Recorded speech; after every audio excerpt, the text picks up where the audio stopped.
I'm waiting on Councilmember Kruger to come right back.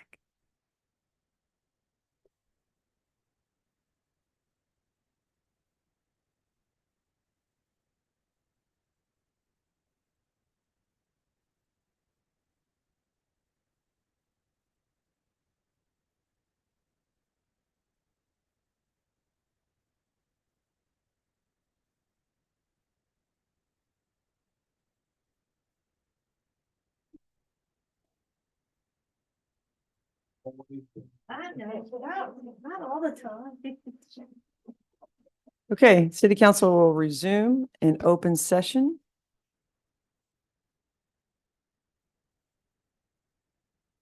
So in regards to the item number 4 that was in closed executive session, the city council, the city staff, and the Dalzell family that owns a property behind the IGA, approximately 4 acres, they have requested or approached us about possibly purchasing that property. And after some negotiations and lots of discussions, the city went ahead and got our appraisal. We ordered an appraisal, got an appraisal done of value to the property so that we could continue our negotiations. Based on that appraised value, the city council, according to our attorneys and discussions, felt like we would want to purchase the property for numerous reasons, not only to protect the property that's in the heart of Port Aransas, but it has a significant amount of wetlands and could extensively help with our drainage issues, maybe in that parts of town. So it is our desire to move forward and purchase that property and possibly turn it into some kind of wetlands park, if you will. And that more to come on that, but certainly we feel like that is a based on the price on the appraisal that we got and the discussions we've had, that we're going to move forward with that. So that is where we're at. Anything else y'all want to add regarding that? Okay, do I have a motion? Okay, I'll make a motion for us to purchase wetland and property of the 300 block of Avenue C, and we authorize our city manager to sign the contract and perform it. The I'll purchase, second. oh, sorry. Go what? ahead. I was just going to add that the purchase Purchase. price, Oh. it did come to our appraised value, which is the $1,185,000. That. I'll second. Okay, there's a motion and a second. Any further discussion? Fran, will you please call the roll? Councilmember Christensen, Yes. Councilmember Crawford, Yes. Councilmember Chambers, Yes. Councilmember Kruger, Yes. Councilmember Whitten, Yes. Mayor Moore. Yes. Motion carried. All right.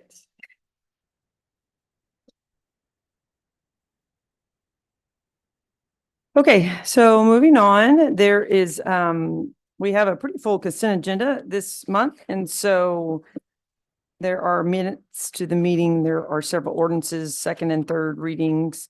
Are there any items that the city council would wish to pull?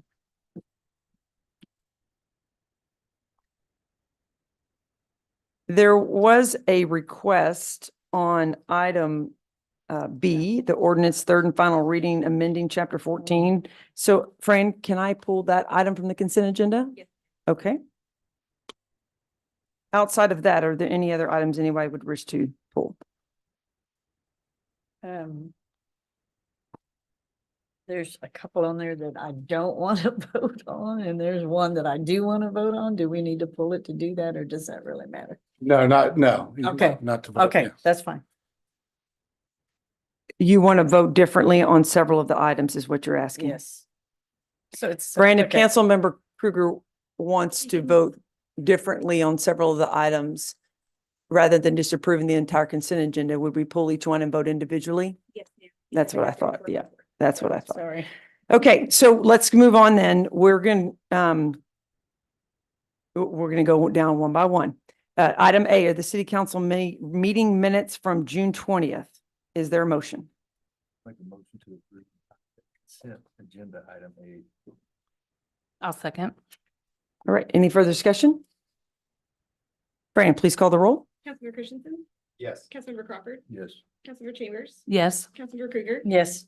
Councilmember Whitten, Yes. Mayor Moore. Yes. Motion carried. Okay, so item B, this was the item that I was requesting to pull. So this is the ordinance third and final reading, amending chapter 14, mobile homes and mobile home parks by renaming it to manufactured homes and manufactured home parks and recreational vehicle parks, amending section 14.1 definitions, amending section 14.2 minimum park requirements, and adding short-term rental requirements for recreational vehicle parks and providing for severance reading and effective date. And I think it actually might be item C as well, where the question is. So because they're together. Yeah. We'll. So the question that was brought up was a question of rounding. So our proposed changes in allowing the short-term rental of mobile home park units in these parks. Well, council has already decided after first and second reading that it would be a 10% rule. So if you have a park of 40 spots, you would get 4 units. So the question was, if I have a park of 37 spots, would I get possibly just 3, or would I be able to round up to 4? So that is the discussion with public comment, that there was one of the park owners who has that exact example, 37, was requesting to get a round up to 4 spots instead of 3. So on that particular item, I just want a brief council discussion and see what their feeling is. And then if we want to amend it, allowing that, we can do so. Otherwise, we can go ahead and move forward and vote on the item as presented. If you amend it, does it have to go back to the first reading? No, probably not. It's a small enough thing to, Mm. it would go against, Okay. we round down in Right. all throughout chapter 21 and 25 zoning and subdivision. So it's always a round down. You have to meet the full number to, whether it's parking spaces, dwelling density for your dwelling units, everything, you have to hit the magic number. There is no rounding up in anything. So this is kind of like a density thing, right? So it's like dwelling units per acre. You got to hit 40 to get that, that 10 units, not 39.6. If it's already in that section where we round down, then we don't need to. No make action. Any amendments. That's correct. Just. That's how it's already written. Yeah. Responding to a comment. That's correct. So someone could just make a motion to approve the ordinance as it reads.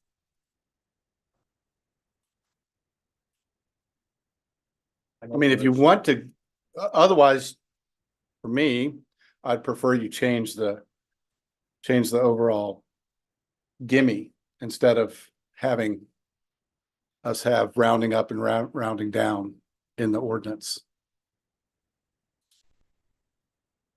Yeah, something like that, Getting tricky over there, Nicole. right, so.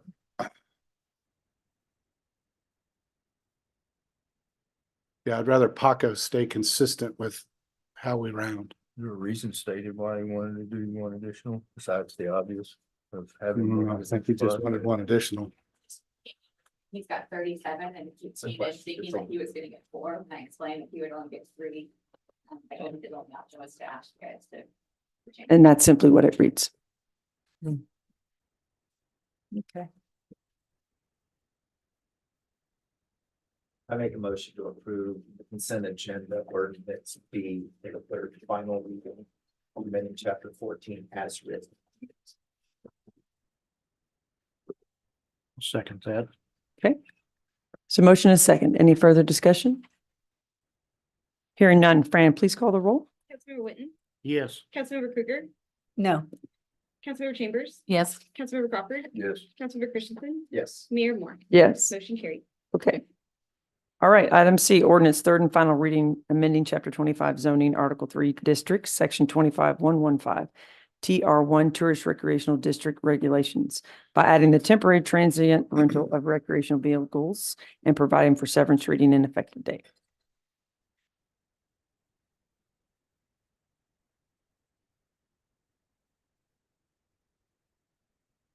Again, we're just going down one by one. Oh, okay. So Nicole, if they voted no on B, would they have to vote no on C also? They're not tied together like that, right? But there's no conflicting. The numbers don't tie together. it's just I think it's just the reference back Okay, to right, the okay. reference back, Right, and okay, C was the reference back to B. right, correct. All right. Yeah, so. So do I have a motion? I'll make a motion, consent agenda item C, to approve the third and final reading of amending chapter 25 zoning article 3 district section 25 and 15. I'll second. All right. Any further discussion? Okay, Fran, please call the roll. Councilmember Krueger, No. Councilmember Crawford, Yes. Councilmember Christensen, Yes. Councilmember Chambers, Yes. Councilmember Whitten, Yes. Mayor Moore. Yes. Motion carried. She messed me up there. All right, item D, second reading amending chapter 21 subdivisions, section 21-127 lot dimensions, and chapter 21, section 21-243 minimum requirements, and providing for the severance reading and effective date.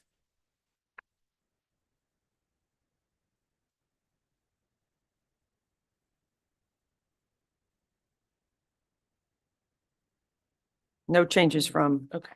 From the first reading. That's why it was in the consent agenda Okay. originally. We're just going, finalize it. we're just going down the list because All right, I'll make a motion to approve the consent agenda item D.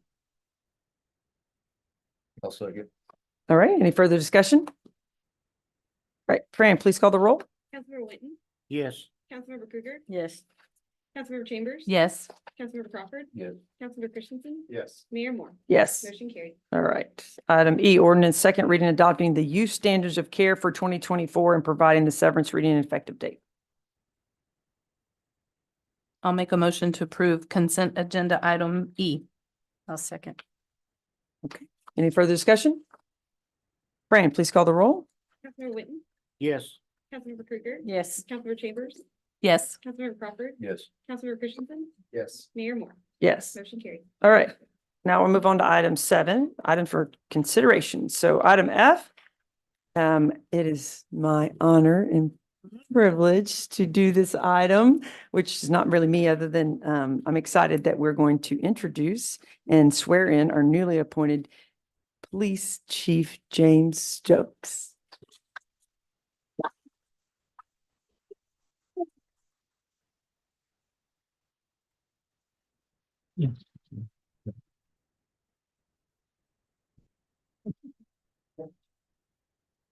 Somebody taking pictures? Okay, great. Thank you, Catherine. I bet Katie does. Yeah, yes, yes, yes. Okay, Dave, if you raise your right hand and repeat for me. I, James Stokes. Do solemnly swear. That I will faithfully execute. The duties of the office. Of Port Aransas, Texas Police Chief. And will to the best of my ability. Preserve, protect, and defend. The Constitution and laws. Of the United States. And this state. Help me God.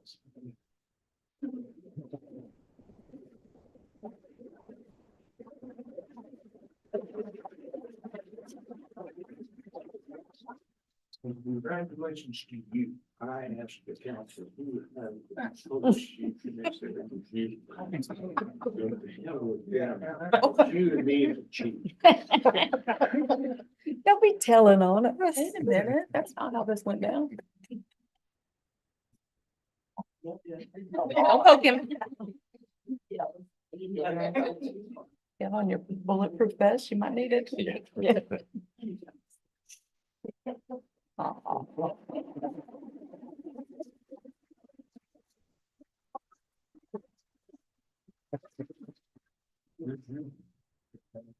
It's not straight. Oh, is it upside down? I'm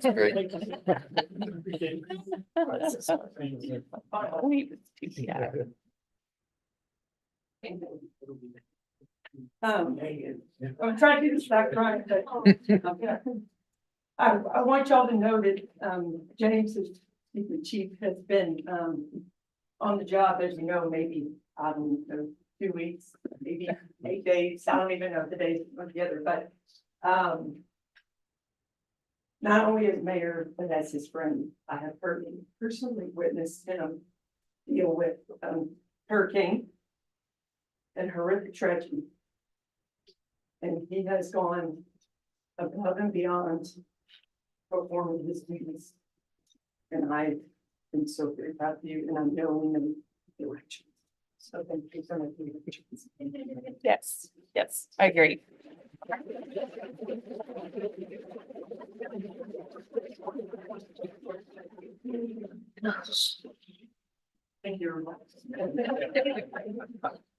Look at everybody. Do his report first. Maybe. Yeah, I never know anything. Well said, Mayor, well said, yes. Oh, Tough week, tough week.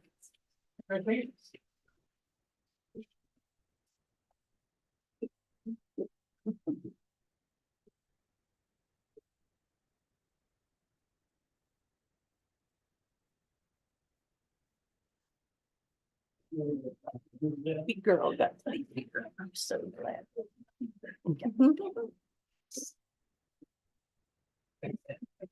well, that cleared out the room. I know.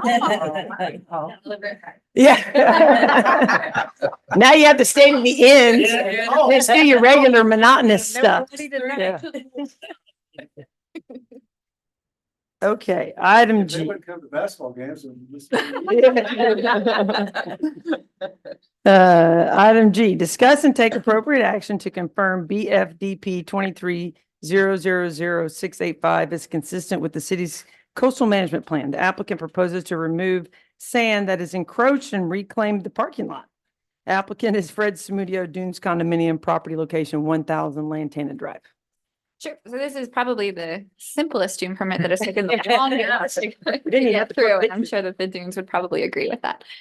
So this is a classic example of why you maintain and keep your dunes at bay once you have those established. So the Dunes condominium after Hurricane Harvey had probably some washover sand that came onto their parking lot that they could have cleaned up right away. They didn't.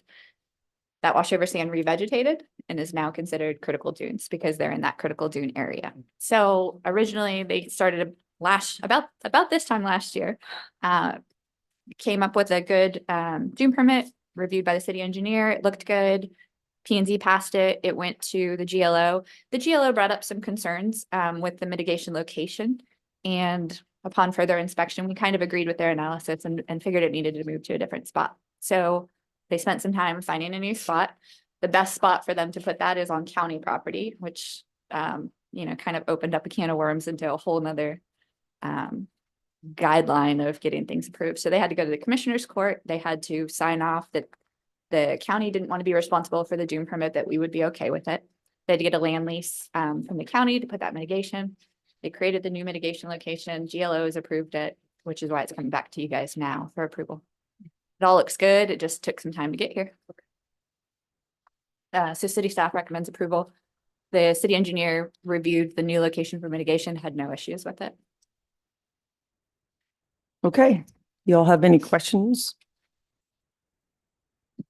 All right, is there a motion? I'll make a motion to approve. Second. All right, any further discussion? Fran, please call the roll. Councilmember Whitten, Yes. Councilmember Krüger, Yes. Councilmember Christensen, Yes. Councilmember Crawford, Yes. Councilmember Chambers, Yes, Mayor Moore. Yes. Motion carries. All right. Move on to item H, discuss and take appropriate action to confirm that BFDP 24-00807 is consistent with the city's coastal management plan. The applicant proposes to continue beach maintenance activities, property location, the Port Aransas City Beach. Yep, so this is another fairly easy one.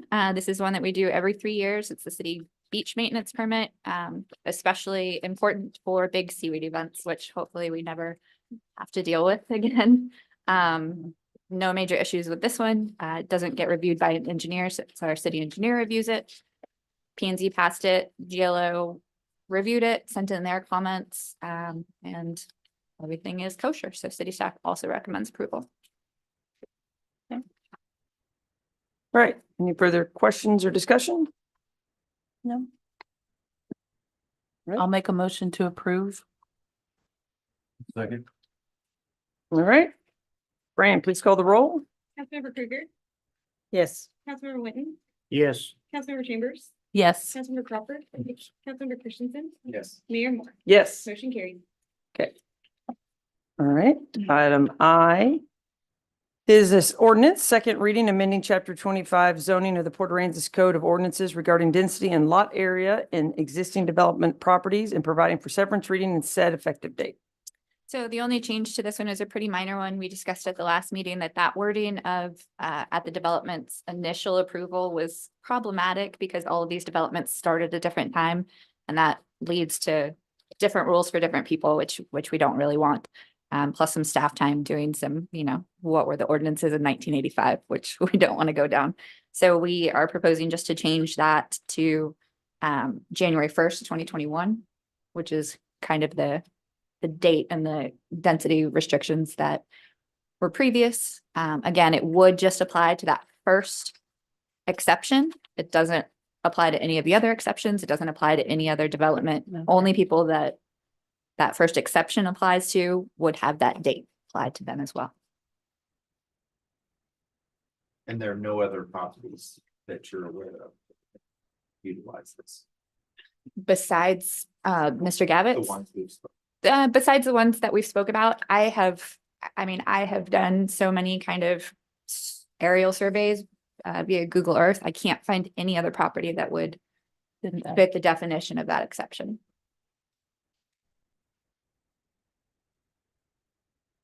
So any other questions? Okay, I'll make a motion to approve the proposed amendments to 25, chapter 25. I'll second it. Okay. Any further discussion? Fran, please call the roll. Councilmember Crawford. Yes. Councilmember Christensen, Yes. Councilmember Krueger, Yes. Councilmember Chambers. Yes. Councilmember Winton, Yes. Mayor Moore. Yes. Motion carried. All right, item J, the first reading amending chapter 18, public places, property and services, article 11, municipal harbor. I'm sorry, article 6, municipal harbor. Leave my cheaters out. Section 18-178, charter passengers and providing for severance reading and effective date. So David asked me to write an ordinance that was kind of along the lines of discussions that have been previously had, limiting the passengers that can be picked up and utilize the boat ramp area to 6-pack boats. What's commonly referred to as 6-pack boats. So that language was added into the existing ordinance just to limit so that those bigger boats can be in there. I pulled the definition just from the online versions of the Federal Register that I could find. 6-pack boats are actually called OUPVs. And so this limits it to people that have and are acting in accordance with an OUPV license. So any documented inspected boats that carry more than, More than 6 6 would people. not be allowed to pick up oh, charter passengers in the ramp area. Ramps or ramp area. Obviously, boating's not my specialty. So I know we have a lot of issues there and we've discussed them at length. This is one more step to help address it, but we got to keep brainstorming on other issues. If you guys, want to. You said the ramp area, does that take in our dock also? or Yes, just- sir. The ramp area is Dock area also? dock 11, which is this dock here. So, our definition of the ramp area is the ramps, dock 11. Of course, that's all private on that side, but then it would go to dock 12 too. So that is the ramp area right there. and so people can rent those slips by the day, right? In Uh, that area? Well, so these right here for day rental, I'm not sure where the break is. I think it's these right here. Right. You okay. can do a day rental there. And then the others, they pull in and get. Yeah, the others are the transit Put ones. their boat, they put their truck up. Yeah, and you get the 20 minutes. But before you today is just this first reading of the 6-pack. So it would be very clear that if you were operating a charter vessel business that takes more than 6, that would not be the spot that you come and try to Yep. do your pickup and drop off. Right. I think it's good. I think it, at least like you said, it at least further Yeah. defines what we want to happen in that area. It's one more step. One more step. And who do we have that, other than our harbor master, that patrols that area? Well, I mean, it could always be, myself, it could be Lawrence, it could be Nicole. If we hear there's problems, if I get a call from somebody, hey, it's getting nutty down there, one of us, we always just pick up the phone to chief or whoever, dispatch and say, hey, can we get a police officer down to the ramps? We got Okay. some, we got a little congestion issue, and so they can show up too, so. Yeah, okay. Is that a ticket, a fine, or just a, hey, you can't do that? When we write this ordinance. So, I mean, it could be a citation at that point, once it's, Yeah, once it's a city citation, ordinance. So it could be like any any of our code ordinance. enforcement or- A code enforcement. Yeah. And do we have a code enforcement It could be, citation for this it could be code enforcement, it could be police. I mean, it's a city ordinance that somebody would be in violation? in violation Okay. of. So anybody that could write citations for a city ordinance could write a citation for that. That's If, good. if somebody's cited with a citation on this and then they're a second, third or fourth offender, do they get the same fine each time, or how does it escalate? So that's a question for the judge. Yeah, that would be We, good. we write the citations. We are not in control of how he, Do how he dictates his Yeah. punishments.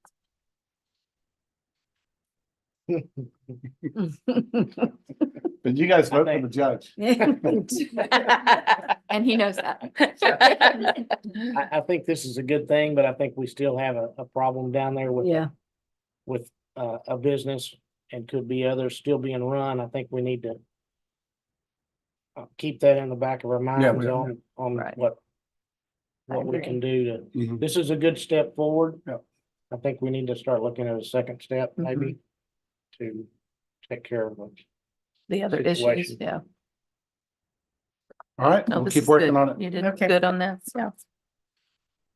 All right, Thank you, Nicole. do I have a motion?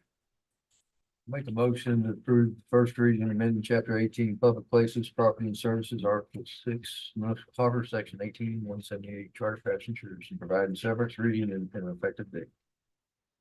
I'll Oh, go ahead. Go ahead. I'll second it. Okay. Any further discussion?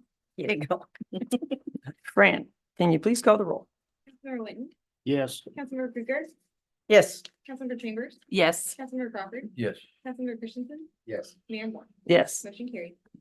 great job, Nicole. All right, item K, discuss and take action to increase the number of liveaboards allowed at the municipal harbor from 20 to 25.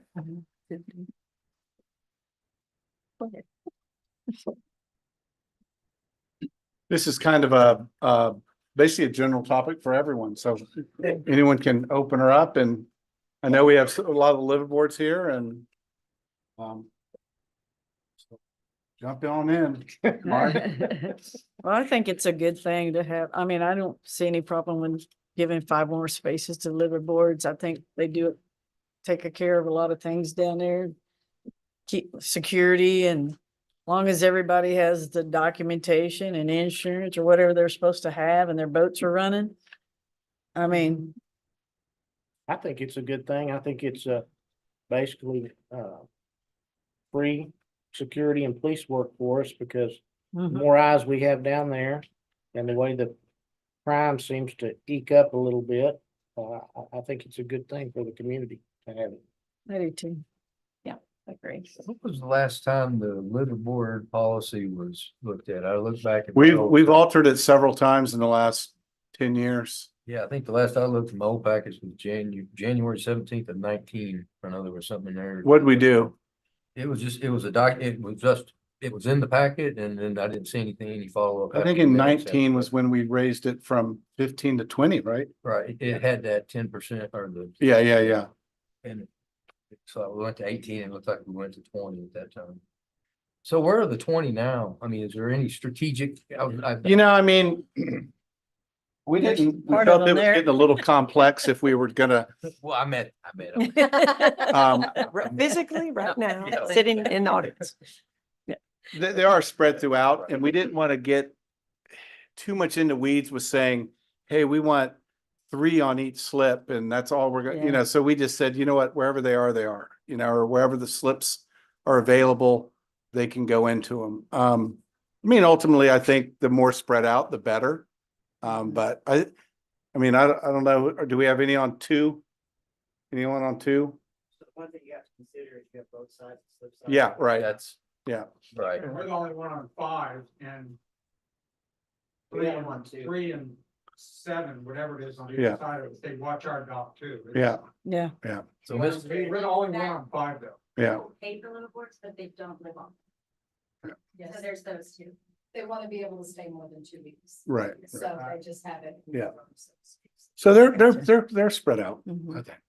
So you have, so Ms. Darla, thank you for sending that worksheet, just that kind of gave us Yeah. the split. So it looks like right now, available long-term slips that are available, looks like there's 28. The 30-foot slips have 1, Mm-hmm. 40-foot slips have 17. 50 has 8, and then 60 says 2. So a total of 28. Right.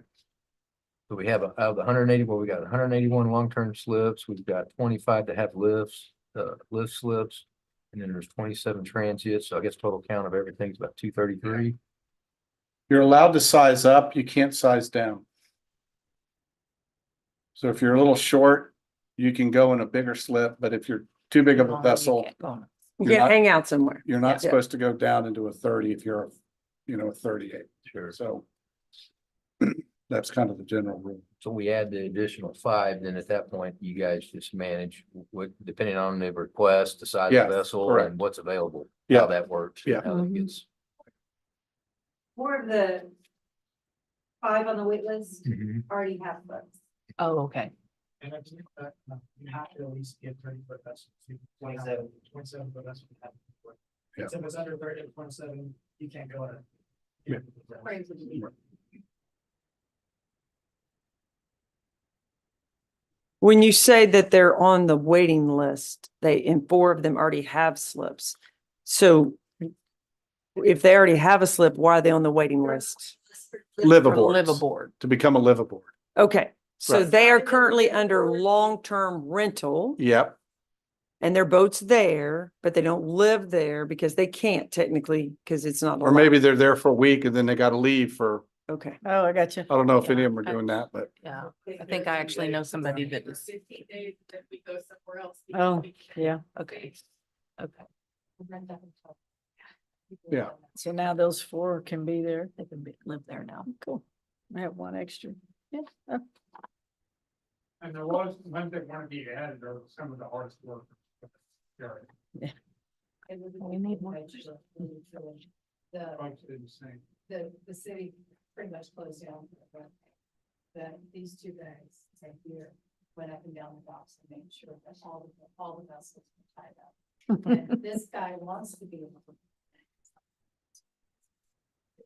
Certainly more than I did. I wouldn't wrap the rope around some, and it was flowing too hard, but that was it. I mean, but they were making sure that all the boats were tied up and looking at fleets and making sure that they weren't, because that's one of the problems of a hurricane is it's the other vessels that come loose that destroy all the boats. And so we want to make sure that we want to make sure that we don't have to pay extra insurance, especially if boats are not, don't have.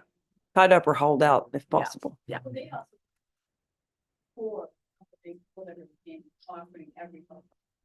Oh, I mean, they're helping us.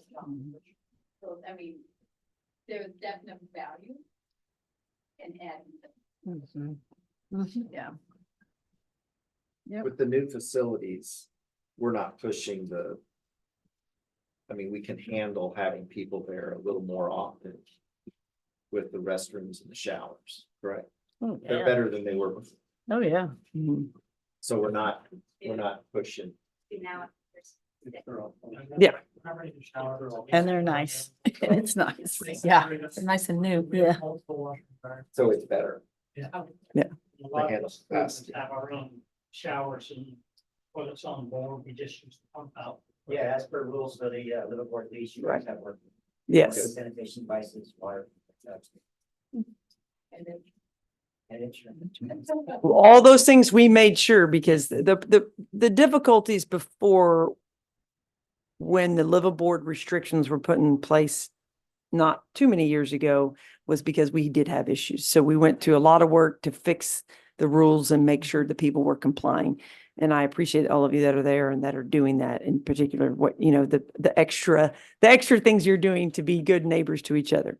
And that, that makes our job easier, and even considering increasing the number of livable boards, right? And so, if you were all derelicts, and I don't want to use that word, but then this would not be an item of discussion, right? So. I vote this afternoon if y'all all want to go for a ride.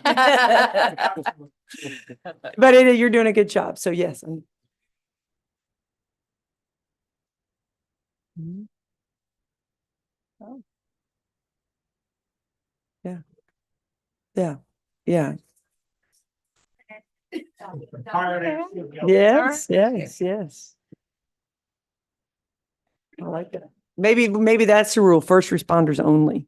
Hard workers only. Hard Okay, there workers, you go. I'll take that. I mean, it's Yeah. a huge thing. It's amazing if you're not in the community to understand how much people look out for each other. For everyone. Everybody. I mean, not just the little boards. If we see a boat that looks like, there might be a problem, it gets reported, we get the emergency pumps. Those two really. But lines, make sure lines look good. If it looks like a line getting changed, I mean, we all do it all the time. It's a very close thing. We grab lines off of our boat. Tie it up to- Sure. I mean, I'll say very welcome. Yeah. Yes. The boating community is really. In general, they're Just a like very that, tight yes, knit, exactly. Yeah. Okay, this person has a history of always looking this way, and all of a sudden, that hatches open, that doesn't seem right, we have to see. What's the wellness check? Yeah. It really doesn't take, That's good. and we also, I want one of those forever.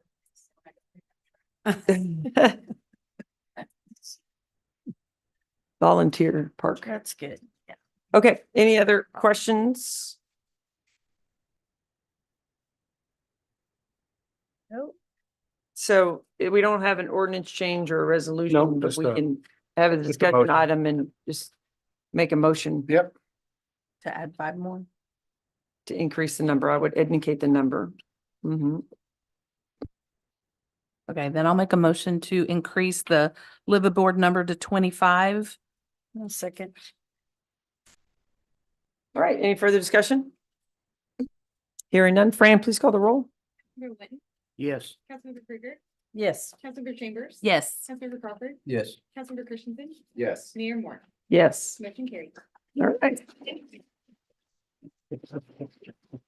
Thank you, Jess. All right, item L, resolution awarding request for proposal for debris monitoring and other emergency services to Debris Tech and MAPCO Services LLC, which is the backup contract, authorizing city manager to sign said agreements and setting terms, conditions, fees, and effective date. We put this out for RFP for debris monitoring and emergency services. We received submittals from Debris Tech, MAPCO, Tetra Tech, Rose Stand Solutions, True North Emergency Management, GMC, and Metric Engineering. We put together a grading committee, ranked all the respondents on qualifications of staff, firm, technical approach, and cost proposal.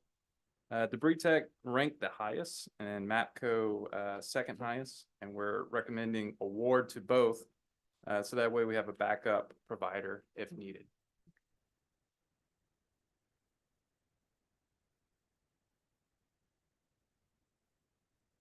Anybody have any questions? Stop it. Is there anything you have to pay for to be on the list, or is there any certain priority, or us approving these entities, or are we gonna be on there? No, we don't. You mean like for the contract itself? Right. No, not until they provide service. Yeah, it's sitting there prepared for us to pull the trigger when needed. And then it would start all the hourly rates in there. There's a cost proposal for services, and all that would just start kicking off, the day we say go. We'd be there first.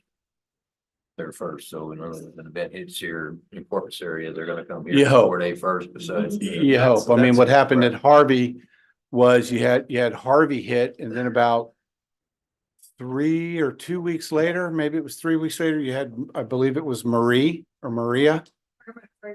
Oh, Irma hit Irma. Florida. Oh, yeah, that's Um, right. and then, Florida, to put the screws to Texas, offered double the green waste pickup rate. And so all the collectors that were here in Texas started just packing their bags because in their contracts, they're allowed to just bail out. And, the governor stepped up and upped the Texas rate, almost doubled it to keep them here. That's good. So there's a lot of funny business going on with, Mhm.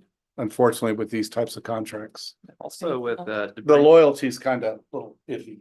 with Debris Tech, they are current, contracted. So going back with the current guys, and from what I understand, you guys are happy with our current Yeah, providers through the last go around. Talking with our FEMA team, Michael with Del Sol, and Broadus as well. They had good things to say about these teams as well. We bounced, them off of them for, a quick, recommendation. They said that these Just are a quick cursory review. They work with them. Item L is for the monitoring and item M is for the removal. So Correct. there's two Okay, different, there's two just so different, y'all, okay. for those of you that were remembered Okay, how this all such a- worked during Yeah, Harvey. so It's yeah, a little yeah. bit different Yes. services that they provide. One guy Yeah. collects the trash, then there's a car that drives behind them and keeps poking their head in. And they're the monitors Yeah. to make sure that Right, right. what they do is they put leaning trees in the giant beds. And then they stack debris on top of the leaning trees so that there's giant voids in there. Oh, So there's all kinds of shenanigans going on. Because they get paid on volume. So the first one is the monitors. Those are the guys that drive around and watch the debris collectors. And we will monitor the monitors. And we monitor the monitors. Wow, a lot goes into this, Yeah. doesn't it? Monitoring is required by FEMA. Mm-hmm. And you have to have a separate company, we do that a lot. And they have to document every single one. Yeah. Reimbursed. Right. Yeah. Yeah, all about reimbursement. Peeking their head in, actually, a lot of times now they use drones and the drones are just flying over, just watching that all the trees are laid down flat and no voids. And so it's pretty scientific how they do it now.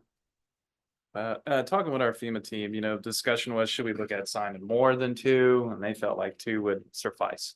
Okay. And they felt like they Yeah. had the capabilities and resources for at least one of them should be able to show up. okay. Yep, so we recommend Debris Tech, Debris Matco. Tech and MAPCO as the backup. Okay. Is there a motion? All right. I'll make a motion to award the RFP for debris monitoring and other emergency services to Debris Tech and MAPCO Services LLC as the backup contract. I'll second. Okay, any further discussion? Brandon, please call the roll. Councilmember Whitten, Yes. Councilmember Christensen, Yes. Councilmember Crawford, Yes. Councilmember Chambers, Yes. Councilmember Krueger, Yes. Mayor Moore. Yes. Motion carried. All right, so item M is a resolution ordering the request for proposal for debris removal and emergency services to TFR Enterprises and DRC Emergency Services as the backup contract. Yep, so this one is for the removal, team that'll actually be doing the work, not the monitoring. We got responses for this bid from TFR, DRC, TCC, Disaster Response and Aftermath. Graded them all. TFR Enterprises ranked the highest, DRC second. And so we are recommending approving both with TRC being the prime and DRC being the backup. But generally we can pull the trigger on either of the contracts. And again, reference checking them, both good groups. Yeah, we had a great response to this RFP. I think we it's had, really what did we have, 7 and 4? Quite a bit. Yeah, Yeah. it was pretty impressive. DRC is who we had here in Yes, Harvey, for right? Harvey, and That's what I they thought. did a great They job. did a good job. They That's just right. came back a little bit pricey, but still managed to get in that second place. But good group. Okay. All right, is there a motion? Make a motion to award RFP debris removal emergency services to TFR Enterprises DRC Emergency Services Backup Contract. Authorizing city manager to sign agreements, setting terms, conditions, fees, and effective. I'll second. All right, any further discussion? Okay, hearing none, Fran, please call the roll. Councilmember Christensen, Yes. Councilmember Crawford. Yes. Councilmember Chambers. Yes. Councilmember Krueger, Yes. Councilmember Whitten, Yes. Mayor Moore. Yes. Motion carried. All right, item N is a presentation from Broadus and Associates on Hurricane Harvey recovery. Hello, Rob. Hi, everybody, council members. I'll be brief with my brief. Hopefully. We'll have me back up today, but they're watching with the cameras. Terry's got COVID. He's watching right now. So I no. believe Michael's flying right now. I'm not sure if he's watching. Start off with public safety, I believe is first in your packet. Things are going well. Richie's doing a great job. All the paperwork is fine. Nicole's permits, everything is fine as far as I know, and everybody's getting paid. Paperwork they do is on time. Richard does a good job. The key things that have gone on recently, they just poured the generator pad, which is good because the big generator is coming in next week. No. That is a big thing because generators, generally speaking, have been logistically backlogged for just been an issue for the last couple of years. So it's really good. We got our generator now. It'll be out there next week supposedly. So that's a big deal. That's cool. All the block work is done inside. The major block work that took a while, that's all done. Outside, the stucco is starting to go up. They're gonna do, it looks a little funny. They're gonna do half the building because you gotta do the mesh and then there's 3 layers. Mhm. Then they're gonna move all this, totally done. Then they're gonna move all the scaffolding, do the other half. So it's gonna look a little funny. 6 or 8 weeks or so, that should be done. So public safety is going well. Everything's on time. Remind me on public safety. We are making good progress on getting the gas into their new office that you guys approved. But we're also making, Colleen's working on getting a prefab over on the lot that we purchased on Cutoff and Avenue C, because it has water and sewer cleanouts on it. So we're gonna put a prefab there to get, so in the old, is it? Yeah, the old building across the street, whose house was that? Teller. Teller House. It's Mhm. the old Teller House. Mhm. We're gonna have that emptied so that we can put that up for auction. There's been several people that are interested in it for historical purposes or whatever. So we'll either do a live auction or a closed seal auction in the next couple months so that we could get that building moved and then we could proceed with emptying, once we're ready to move in, then we can build that entire front parking lot area. Right. Yeah, parking lot in the front, that's towards the end. Kind of waiting on this. Yeah. They should be done. We gotta, Yes. Yeah, Oh, Turnbull. yeah, maybe it's Turnbull, yeah. I was walking around inside today with all the block done. It's gonna be a great facility, great upgrade, got a new building for a new chief. We'll get you in there in a few months, weather permitting. Moving on to the fire station, they started doing piers about 2 Mondays ago. There's 105 piers. That's a lot of them because some of them are huge. There's 2 sizes, different depths, so it's kind of complicated. 105 total. They're in the low 60s right now. They're averaging about 9 a day. They did 12 yesterday, so that's pretty good. They should be done drilling and pouring piers Wednesday or Thursday next week. It might rain middle of the week, so we'll see. Takes about 2 days to get that crane down and moved out with 5 big trucks. So maybe if we're lucky, that'll be done by the end of the week, weather permitting. And after that's, all the piers are done, all 105 are done. They're going to start forming up the slab and doing the plumbing and all that. That'll take several weeks. Give you all an update next month on that. So that's going well. Charlie's Pasture bulkhead, that's pretty much a done deal, I believe. I didn't check with Anthony. They had a small punch list. I believe that's done. Pretty much bulkhead's done. We've been out there. The Nature Reserve and Boardwalk, that's the one project I mentioned before is weather sensitive. We got real lucky last week, didn't affect anything. They're about 25, maybe 30% done. They started in the back, working their way forward, so kind of cleaning up as they go. They have to be done by the end of October. Shirley and Son's always been good with time, and they can man up if they have to, and extra people and work Saturdays. They did that on the boardwalk. The gas distribution center, gas distribution project, the most expensive project, is it's amazing what they do. I spent a couple hours with them today. The machines they use to look under the concrete slab bigger than this, and there's a guy with the machine telling a guy 40 feet back 2 inches this way, 2 inches that way. It's just amazing how they're doing and not hitting things. But that's going well. I haven't had any issues with that. Our meetings are going fine every other Tuesday. Public Works, that just started in the design phase. We had a meeting this week with the basic design. Mm.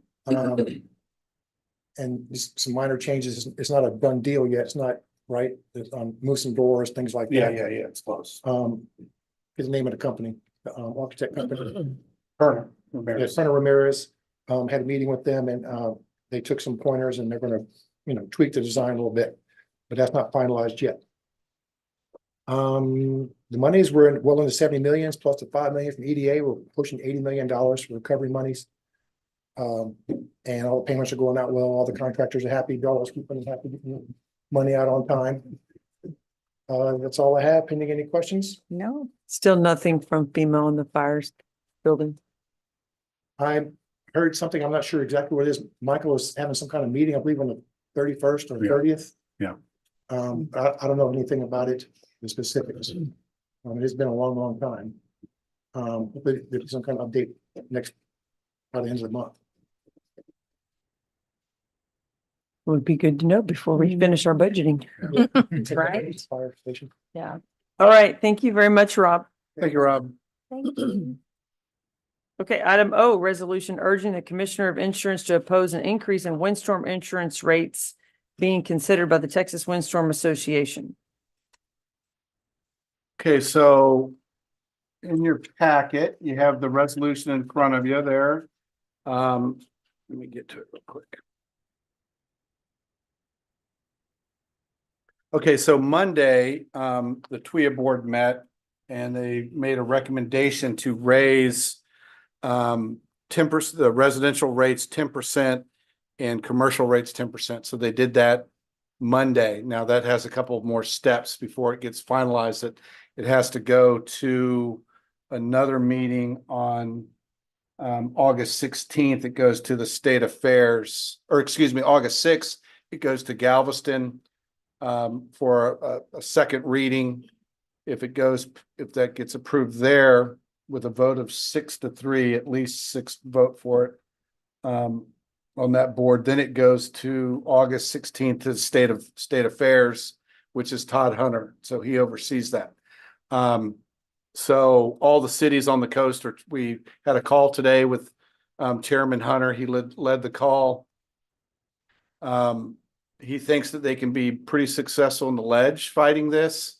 It'll be hard getting the board to not agree with the 10% increase because there's just 3 of them that are kind of the lone wolves by themselves that are fighting for us. All the others are involved in the insurance industry or hand selected by the ledge to be very pro insurance.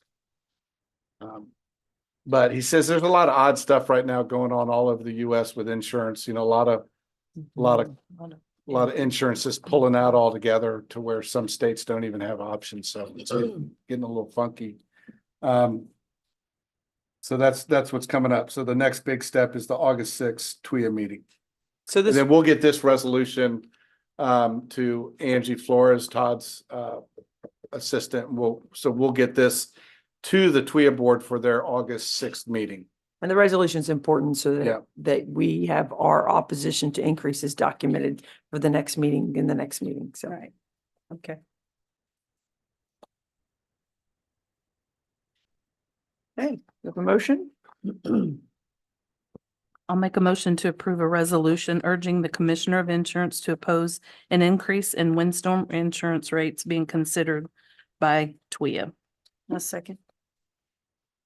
All right, any further discussion? Fran, please call the roll. Councilmember Crawford, Yes. Councilmember Chambers, Yes. Councilmember Krieger, Yes. Councilmember Christensen, Yes. Councilmember Whitten, Yes. Mayor Moore. Yes. Motion carried. All right, item P, discuss and take action to appoint members of the Airport Advisory Board. All right, so we have place 1 and place 5 whose terms are expiring, including the alternate. So Mark Creighton's term, Stephen Wilson's term, and Casey Campbell as the alternate, her term. We have applicants of Mark Creighton, Stephen Wilson, and Casey Campbell, who are all wishing to be reappointed. And then we also have an additional applicant, Thomas Gregory. So y'all are all familiar with this process. There can be a motion to fill all the spots in one motion. Someone can pick people, or you can make a motion to go place by place. So the action is up to you. I just need someone to Can I start the just ball. make a motion to reappoint the three that reapplied? Which would be Creighton, Wilson, and Campbell. Yes, you cannot. Yeah, yes, you can. Sorry. Yes, you can. What I was gonna say was, I'm do sorry. you want, in your motion, just to clarify, Councilmember Kruger, that you want to reappoint Mark Creighton to place 1, Stephen Wilson to place 5, and Casey Campbell as the alternate? And that's the only places open, correct? Right, but what Okay, yeah, what I'm yes, asking is yes. unless you wanted, Casey Campbell to be in a place versus the alternate, that's what, No, that's I'm fine. asking for No, clarification, that's fine. so that Fran knows. Oh, is it, so the James Ratley, that position that's up in 25, that one's available also, correct? In 25, next summer. Oh, I Next thought I summer. read that he had stepped down. He is Sorry. stepping down. He That's is. correct. Oh, he is stepping Yeah. down? But has he stepped down? Oh, So the alternate, would that alternate go into that place? well, And that's we where could I was put all- asking the question, because I was seeing what you are talking about. Right. So you have Creighton and Creighton, you need to have Wilson and Wilson, and then you had Casey Campbell's the alternate. Maybe they would fit into the filling in for James Ratley if he was, and Mhm. then move Thomas Gregory into the Yes, alternate. yeah, I position. see what you're saying. But I was just trying to follow with But all he the. has Yeah, what it. was the date? He That- was, He has already stepped down. Yeah. Now- Okay, so he Okay. has stepped Yeah. down. Oh, Okay, so so we already have a motion on the floor. We can do separate motions, but we have a motion on the floor. So Councilmember Kruger made a motion to appoint Mark Creighton, Stephen Wilson, and Casey Campbell to their existing positions. Is that still your well, motion? that's before I knew that Oh. this James Ratley had stepped down. Okay, I think I know what Joe wants. I can take a shot. Yeah, at this. okay, go ahead. okay. Are you rescinding your motion? No, that's okay, go ahead. He will Yes, rescind. yes, yes. Okay, yes. okay. Gotcha. All Okay, right. so I'll take a shot at this. So I'll make a motion that Mark Creighton in place 1, who resigned, stays in place 1. Steve Wilson, place 5, stays in place 5. The resignation or position opened by James Ratley that has 1 year left in 2025 be replaced by the current alternate now, Casey Campbell. And then the alternate position go to Thomas Gregory. I'll second. Okay. Good. Any further discussion? Thank you. All right, hearing none. Fran, please call the roll. Councilmember Christensen, Yes. Councilmember Crawford, Yes. Councilmember Chambers, Yes. Councilmember Kruger, Yes. Councilmember Whitten, Yes. Mayor Moore, Yes. motion carried. All right, item Q, discuss and take action to appoint members to the Animal Shelter Advisory Council. All right, so we have our veterinarian Paula Baker, whose term is expiring. The number 4 Animal Welfare Organization member Rebecca Rico Hesse, and I'm sorry if I pronounced that incorrectly, is also expiring. And then the item, place 6, which is our citizen at large, Noyes Livingston. And then also citizen at large 7, which is Pam King. So the applicants are Dr. Paula Baker, who, Rebecca Rico Hesse, excuse me, Noyes Livingston, Pam King, and then Nico Fowler. So I think you should you can make a motion however you'd see fit, but these are specific to their spots, as you can Right. see. So Right. if y'all want to do motions regarding that way, we can do that, or if you have a plan and, There's one more Oh, yeah. application at the dais, that's Brenda Porter. And she did request to be placed on, be considered for the animal. shelter. okay, so her position would be for the citizen at large. Correct. Yeah. Okay, What's her name? Brenda Porter. So, And then, this Pam King. Okay, I'll take a shot at it. How about that? Go for it. I'd like to, reappoint Paula Baker. And, she's our veterinarian, one, and then Rebecca Rico Hesse.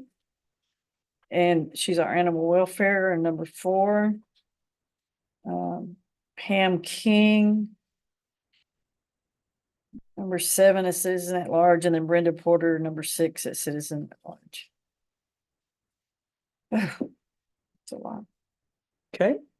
I think that fills all the spots. I'll second it. All right. Any further discussion? Okay. Fran, please call the roll. Councilmember Winton, Yes. Councilmember Krieger, Yes. Councilmember Chambers, Yes. Councilmember Crawford, Yes. Councilmember Christensen. Yes. Mayor Moore, Yes. motion carried. All right. Item item R is discuss and take action on appointing board members to the Nature Preserve Technical Advisory Board. There are 3 expired terms, those of place 1, Rosario Martinez, place 2, James Sturkitz, and place 3, Kathleen Swanson. All 3 are seeking reappointment. I do not see any additional. Are there any additional that I'm missing, Fran? No. Okay, this one ought to be pretty easy. Yes, I think we just should reappoint. Yeah. Yeah, I'll make a motion to reappoint places 1, Rosita Martinez, place 2, James Sturgis, and place 3, Kathleen Swanson. I'll second. All right, any further discussion? Okay, hearing none. Fran, please call the roll. Councilmember Krieger, Yes. Councilmember Chambers, Yes. Councilmember Crawford, Yes. Councilmember Christensen, Yes. Councilmember Winton, Yes. Mayor Moore, Yes. motion carried. Okay, so item 7, discuss and take action on appointing board members to the Parks and Recreation Advisory Board. We have place 1 expired term of Cliff Strain. He is also seeking reappointment. Place 4, John Krampitz. His place is expiring. He is seeking reappointment. And then we have a 3rd applicant that has applied. We actually also have 2 open spots. So is there any other applications I'm missing on that, Fran? No. All right, this also should be easy. I'll make a motion to approve place 1, Cliff Strain, place 4, John Crampets, and then add Amanda Parsons to place 5. A second. All right, great. Any further discussion? Hearing none. Fran, please call the roll. Councilmember Winton, Yes. Councilmember Krieger, Yes. Councilmember Chambers. Yes. Councilmember Crawford, Yes. Councilmember Christensen, Yes. Mayor Moore, Yes. motion carried. Okay, item T, discuss and take action on rescheduling the August 15th, 2024 regular city council meeting to August 22nd. This was something we discussed at the last meeting, just to help with our budget and planning. So this is a formal action. Is that still good with everybody? I'm good with that. Okay, all right. Do we have a motion? I'll make a motion to take action rescheduling the August 15, 2024 regular city council meeting to August 22nd, 2024 at 5 p.m. I'll second. All right. Any further discussion? No. Fran, please call the roll. Councilmember Christensen, Yes. Councilmember Crawford. Yes. Councilmember Chambers, Yes. Councilmember Krieger, Yes. Councilmember Winton, Yes. Mayor Moore, Yes. motion carried. All right. Hello. Item U, discuss and take possible action on approving our 2024 budget calendar. Ms. Darling. This kind of goes hand in hand with why we moved the meeting. So this is formal action for the discussion we had at the last council meeting. Your first proposed budget workshop will be August 12th, which is a Monday. And then the regular meeting on the 22nd. I know a lot of you are out of town in between there, but if we need extra meetings, if y'all want to discuss budget more, we can call them in between there. And then September 12th would be our public hearing and vote on the tax rate and on the budget. So August 12th at 5. Yes, ma'am. All the meetings would be At at 5. 5 in the council goals Okay. workshop.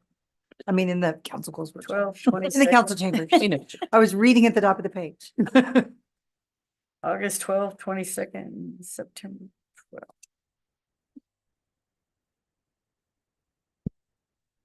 And the numbers are looking good, right? They're working. They're working. You're working on it. There's a lot of, I figured there would be. big dollar items that we're trying to I- finish up. I won't be here Monday, the 12th, but every, But I think that when we discussed at the last meeting, you are here Monday I'm the here the 12th. he's here. I'm Uh, not, yeah. You're not, and you weren't So- going to be here the 15th either. You're out the entire Exactly. week. So, So I think yeah. we had kind of settled on that Monday the 12th is the majority of the people would be here. Yeah, no, Would- I'm okay with that. I'm on your proxy for all the Right. Okay. purposes. I'll leave my proxy with Darla. But we're also going to be gone for the regular meeting. On So we the moved. Yeah, the regular. You wouldn't have made meetings. the regular meeting either, Yeah, from my yeah. recollection. right? Okay. Perfect. Okay. All right. Do we need an action just to say, yes, this is the final schedule, Fran, or just verbal? Oh, we'll take your name. Okay, all right, good. Then I need Okay, a I'll motion. make a motion to approve the 2024 budget calendar as stated. Second. Second. All right, any further discussion? All right, Fran, please call the roll. Councilmember Christensen? Yes. Councilmember Crawford? Yes. Councilmember Chambers? Yes. Councilmember Krueger? Yes. Councilmember Winton? Yes. Mayor Moore? Yes. Motion carried. All right, item B, update and general discussion on items discussed at the city council priorities and goals workshop and any future budget requests from the city council, including the animal shelter, streetscape project, bulkhead project, and some other items. Yeah. Oh, yeah. First I selected. Well, let me jump in. So, let's, we'll get to the animal shelter second, but let me jump on these first. Fran, could you tilt that a little bit more towards us? Yeah, pull out that right side just a hair. So we'll look at this one a little bit more in detail. Okay, so that's perfect. So, so a couple big budget items. These were both in the 23-24 budget for designing.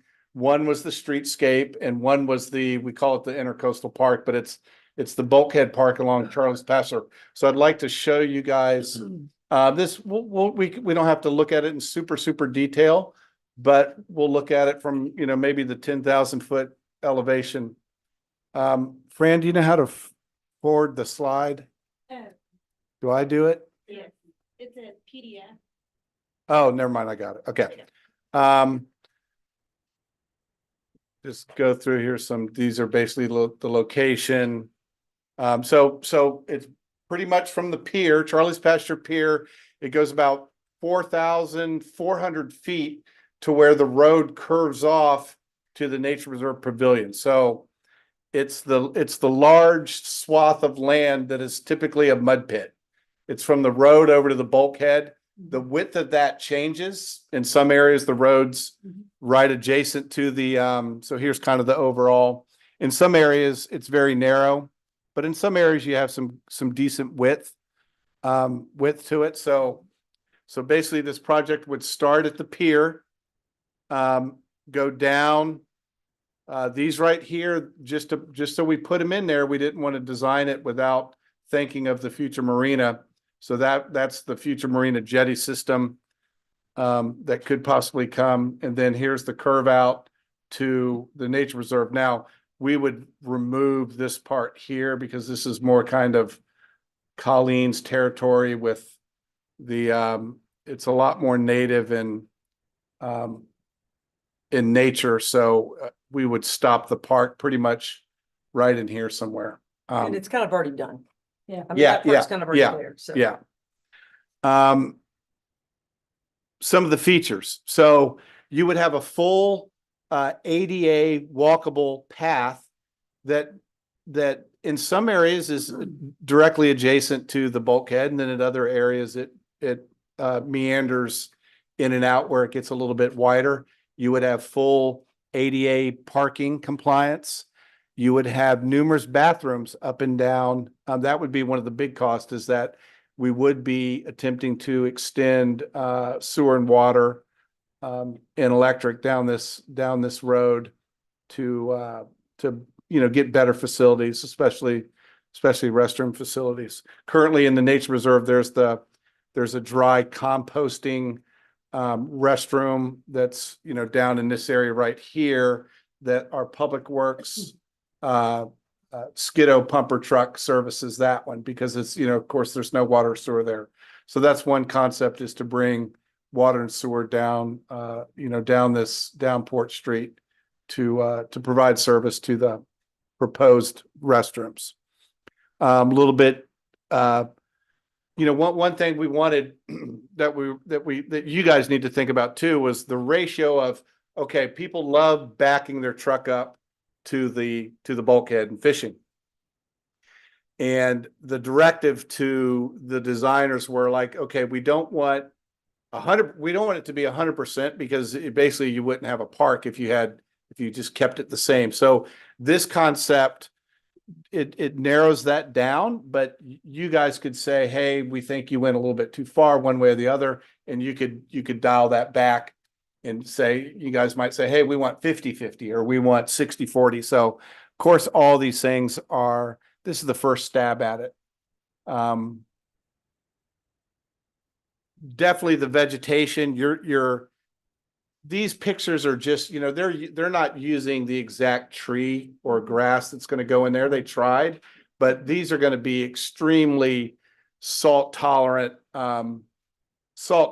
native species, so it might not look like as green as this here with, but you're talking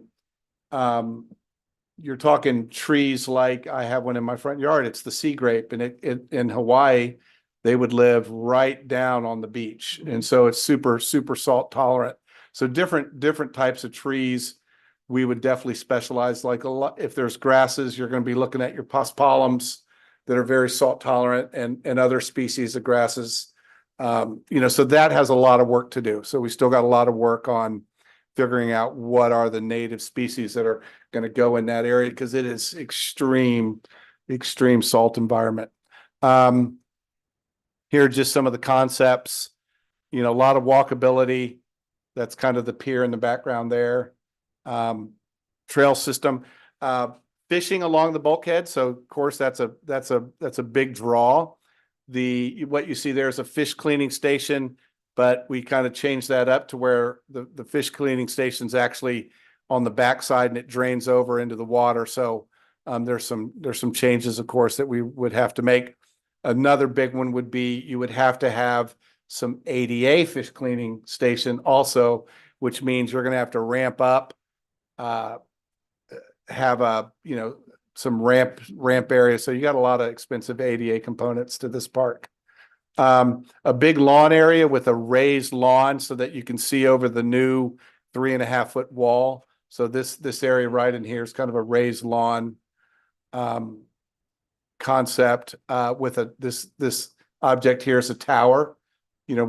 Typically we have several towers in the nature reserve, a tower at Roberts Point Park. So this would kind of be themed like that, where you could, ship watching in the channel. A big grass area. You could do some type of event there on the lawn, but we wanted a place for people to at least be able to, that's the elevated section up there that you could, bike friendly, of course, ADA, there's another view of the lawn. Tower in the background, that's a little funky, but, Yeah. walking paths, to be determined, what's the surface? Are we going with some type of brick paver? Are we doing crushed granite? Here's the middle section.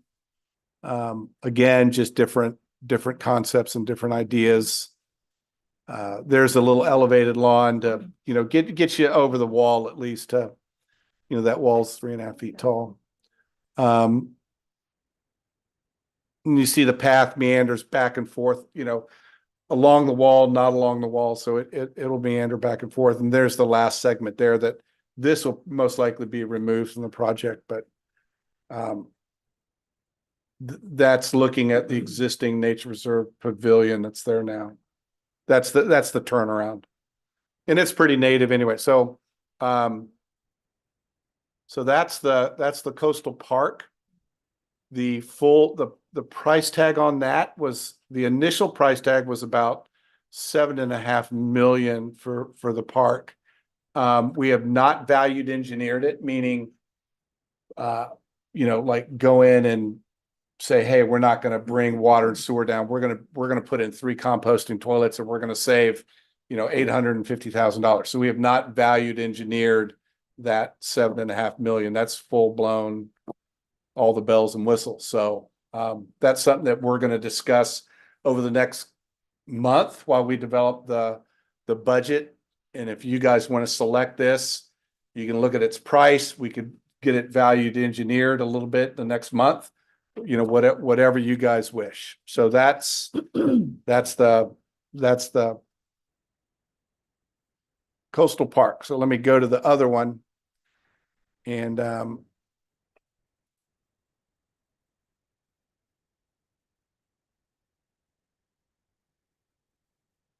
let's see, did I just turn everything off? Uh-oh, what did I do, Fran?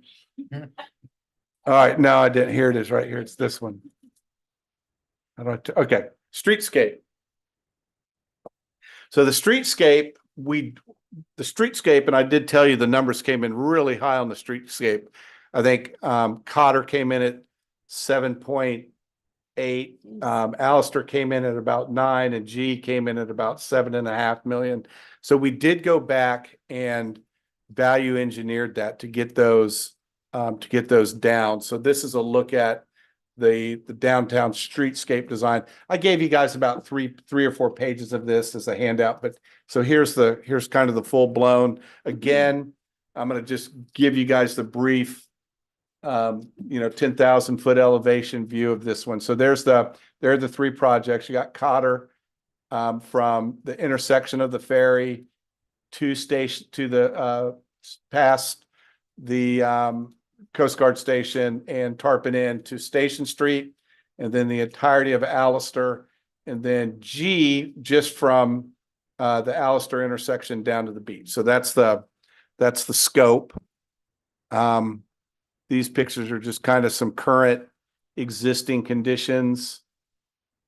These are all existing conditions of where the project is. These are some of the concepts: connectivity, walkability, coastal resiliency, destination, parking, lighting, culture, green infrastructure, inclusive shade, celebration. So that's kind of those are kind of our some of the concepts that we're going to try to work in here. And then these are, street banners, lighting, hardscapes, street furniture, plantings. That's kind of what we're going to be working with. Traffic calming, these are, making things walkable. These are kind of some of our strategies. And then some of the concepts, reducing driveway widths. How do we get more green space in that 60 feet that we have? You can reduce travel lanes from 12 feet to 11 feet. That gets you 3 feet. You can reduce driveway widths. You can remove mountable curbs to gain more streetscaping plans. So there's a couple ideas to get us extra footage on some of these streetscapes that would give us a little bit more green space. So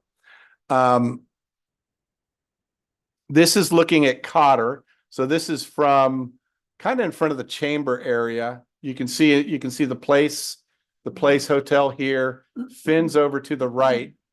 And so on this section, the concept is, and you can see it over here, is this is from the intersection all the way down to about the Fox Yachts. Believe it or not, Cotter is 100 feet wide. So in this section, we would propose a nice wide planting on the south side, which is here, and then the north side, because the north side has pretty good greenscape right now. What it's lacking is a pedestrian facility. So on the east side of Cotter, it doesn't get the lion's share, but it does get the pedestrian facility. And then the lion's share of the improvements are on the south side. pretty much the whole way down to where that 100-foot section ends at, just near Fox Yachts. On that picture, where do you have that 100 foot? Not those 3 lanes, but is the sidewalk or the telephone pole there on the left? Is that the beginning of 100? Yeah, this is like the That begin. far? Yes. Yeah, but we're proposing to not go that deep. Because so we had to value engineer, right? So we needed to get from 9 million down to, that was a crazy number. So we were like, all right, how do we get this down to, 5.5 million? So that's some of the concessions is, we didn't do the fancy brick paver down the middle. In the first project, we were going to do the middle turning lane. We were going to do brick pavers, really to set it out, make it pop a little bit. So we've had to remove a whole bunch of stuff. So that's that section. Now we've moved right down in front of Fox Yachts. We're almost at the end of the 100-foot. We're you see captain's quarters. So we're just past captain quarters. And I believe on this side, we're in front of the, is it Aransas Harbor condominiums? Is that what that is? Just the harbor. Yeah, or harbor condominiums. Infield harbor. So that's pretty much the same concept. We're still at the 100 feet. The lion's share of the improvements are on the south. We still get the pedestrian facility here. Okay, and then we're going to go now in between from Fox Yachts down to Alistair, or even it gets really skinny, and there's not a whole lot of room for improvements on either side, because there the actual right of way goes to about 53 feet. So we go from 100 down to 53 from about Fox Yachts all the way to the Alistair intersection, past the SIP yard, past Port A Outfitters, past Trout Street. It gets really narrow. At the best we're going to do there is dual pedestrian facilities on each side. Then it opens up a little bit more as you get on the other side of Alistair in front of the Tarpon Inn and Coast Guard, but still you don't get the fancy smancy. You're down to about 50 feet of right of way, but you keep the pedestrian facility on the Tarpon side, but you add the pedestrian facility on the Coast Guard side, which is a big improvement. So you get a little bit of green shrubbery along this line here, but you're pretty much, the sidewalk goes right to the curb. So not a whole lot of greenscape improvements on that section there. Okay, now we're going to jump over to Alistair Street.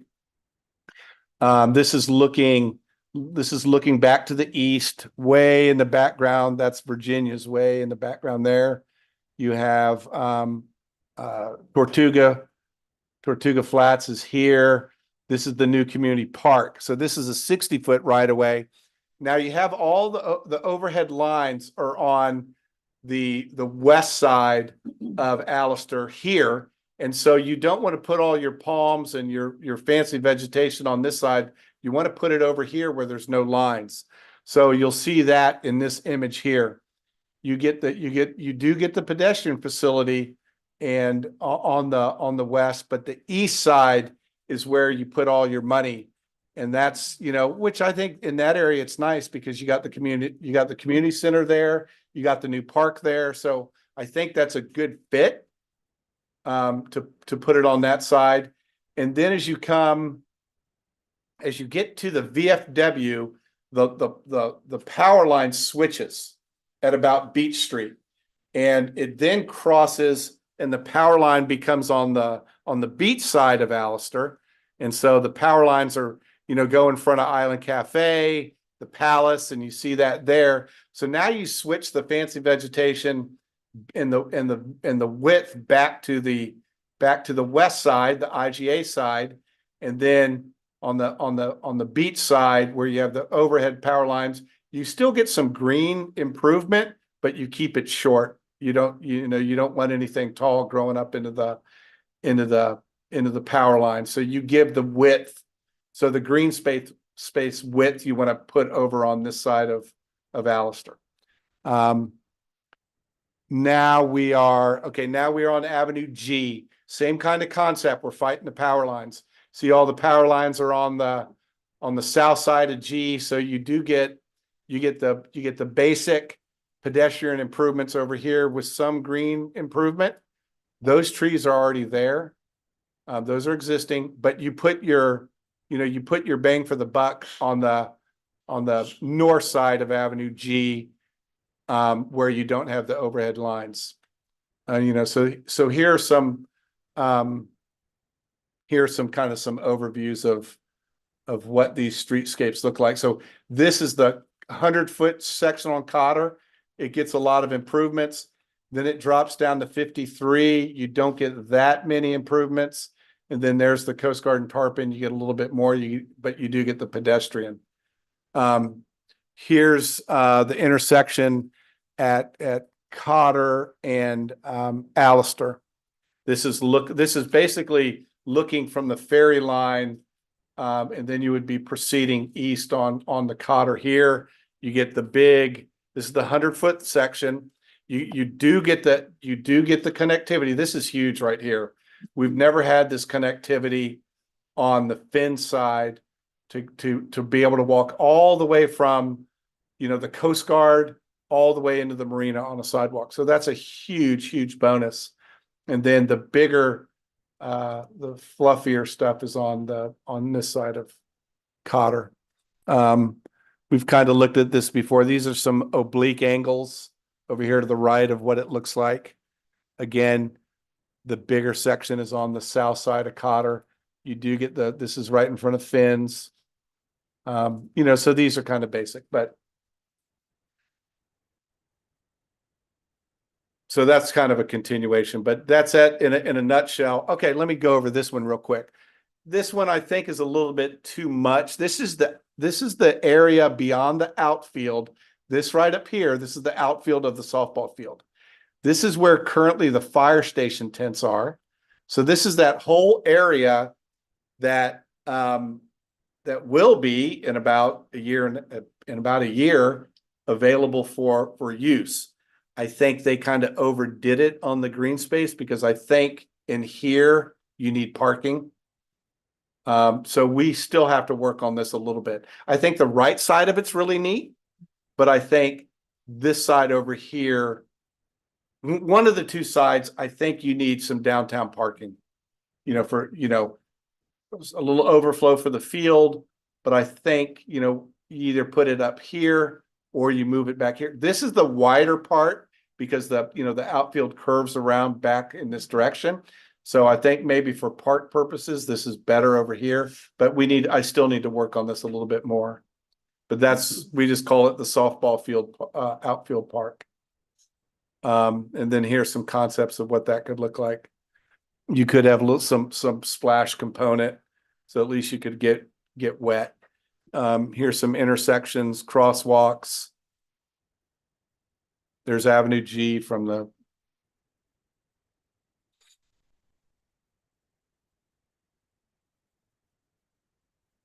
Is that, we got G. This was just a concept of, do we want an iconic beach, beach entry? So they just kind of came up with this. You see this a lot. This is an old East Coast, West Coast thing. Don't know if it fits here or not, but I just said, hey, throw something up, and that was what they came up with. But this concept, I think, is important, and I think it's something if and when we do discuss Avenue G, 'cause obviously we're gonna have to have money to build these. But this is something we the walls, right, going all the way down. Those are there. Those are currently there. Right, but this is not, I mean, I think that's something we need to probably focus on or look more on Right. because of all the sand, that comes up. There's not. Oh, right. How high are they? They're not very Like 2 high. feet? Yeah, they're not that. Yeah, they're not that They're high. short. That looks like about 3.5, 4 So foot. ju- Think about a foot and a half. taller. Just to be able to improve the connectivity, like you said, of the foot traffic, that goes Yeah, down there. yeah. I think that's important. Yeah. So we still got some work to do on this one, but anyway, so the lighting master plan, this is of course, this would all have fully lit.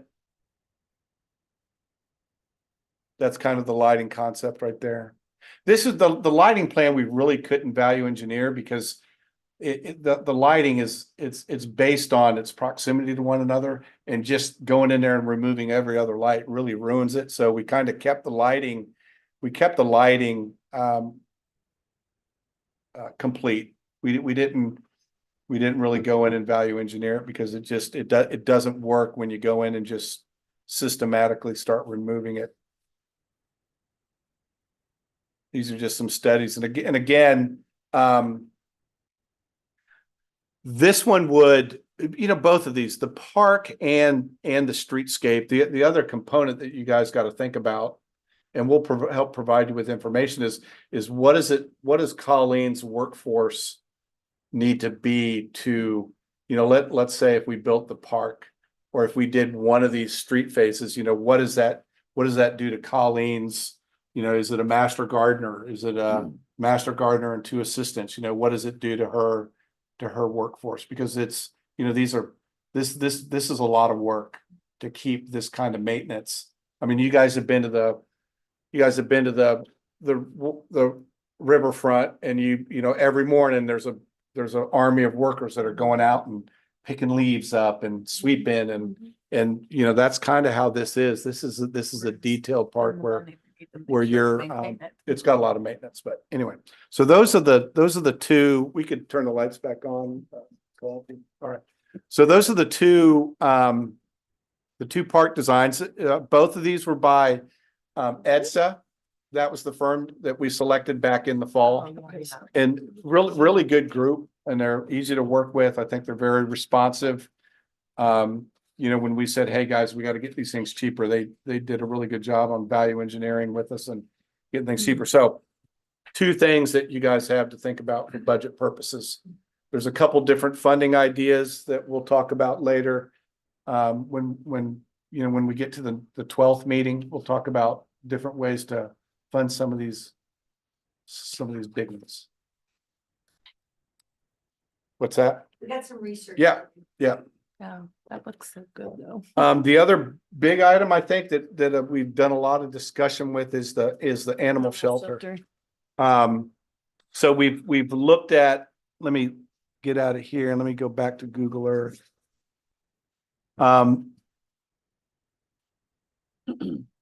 We kind of narrowed it down to the 3 sites, the golf course maintenance site was one. The second site was the let me see, does Google Earth come up, Fran, or what do I need to do? Yeah, double click that one. Broke it. Wait a second, there it is. Why isn't it coming up? There we go. Okay. So site-wise, just to recap, we had the maintenance grounds at down 361. That was one site. Then we looked at the site adjacent to the rec center that we're working on, which was this area right in here. And then of course, the third site was the existing. The third site is the remodel concept or the reuse of this, of the existing space. So those are the 3 sites that we've kind of been putting our effort into looking at with the architects. So really, our architects think that the golf course maintenance building, there's no cost savings using that building. You would have the only benefit is that it has utilities to it and it has the elevation. That's the pluses. But that building, it's a tear down. Could you use the slab? Probably not. You would have to exactly match all the restrooms, all the electrical. So you'd be redesigning a building on a slab that has a lot of work to do on it. Does it save you much money? Probably in the end, no. Probably doesn't save you much money. None of it has any slope to it. You couldn't use it for kennels. the biggest thing there is the elevation. The elevation of that slab's 10.5 feet, right? So the dirt there is high. So that's the biggest value of that space is the elevation and the size. It's 3 acres, 2.8. The site at the adjacent to the rec center, it's low. Yeah. It's 4.5, 5 feet. It's gonna be, you gotta get it to BFE +1. It's 11 feet. So we're gonna build up, Yeah, that's expensive. we're gonna build up this much. We got basically got to match the rec center. So, you're probably facility wise, number wise, you're probably looking at about, and Joelle and I were talking, and you thought the 2,500 was too small, right? Oh, yeah, that's what it is now. No, it's right. It's about 1906, excluding those outdoor, that back. Yeah, but we kind of included that. Yeah, so basic, I mean, so let's say at 3,000, and I'm using the number at $500 a square foot. That's what we're paying. Right now, we're paying $475 a square foot for the gas station change order building. So that's now, if we're a year and a half away from going into design and getting this thing, if we're a year out from bidding this thing, you're probably looking at least $500 a square foot. So you're looking at about a $1.5 million facility. Yeah, I think you need a little bit more square foot than that. Yeah, and if you go up to 3,500 square feet, you're looking at about 1.75 million per new. I figured you can't build anything, but I figured it'd be close to 2 million. But if we could get some, maybe finance. Big, but I mean, it just is what it is. Yeah, I mean, they built a 4,600 square foot in Fredericksburg. Of course, I know it's cheaper up there, but 7 years ago it was 1.3. yeah. They had somebody donate a chunk of money to them for some of that. It sounds big, but it's really not when you put everything into it that you need. If you wanted to repurpose the existing facility, well, there's two concepts. There's one, doing a huge remodel on what's there. I don't know.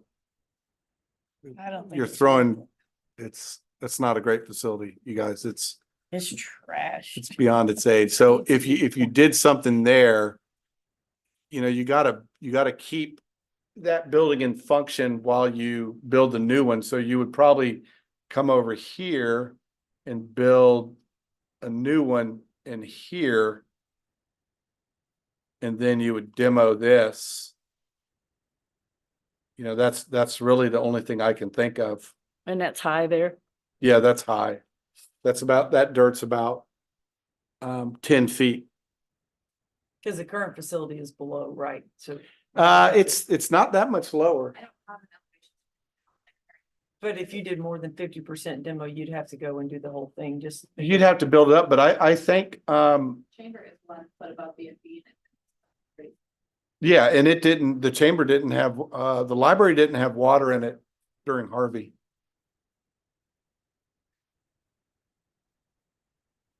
No, there's a 10-foot ridge that City Hall and the library and the chamber sit on, so it's kind of high.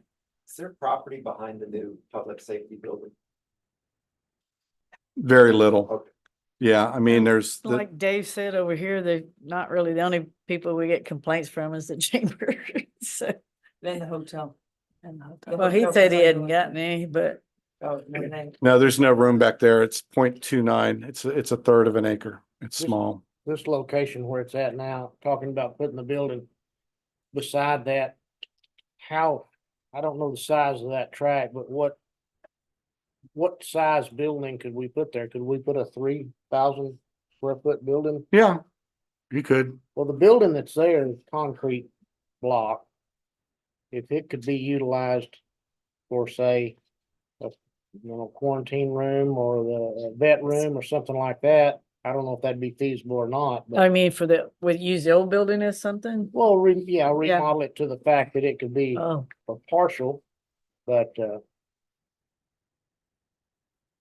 other, I mean, we could demo it, but it's, $1 million or even $2 million for a structure that's gonna last 20 years, 30 years. I don't know how far down the road we're looking, but I think something that was new, it would be more efficient as far as yep. electric and cleanliness, I think is a big part.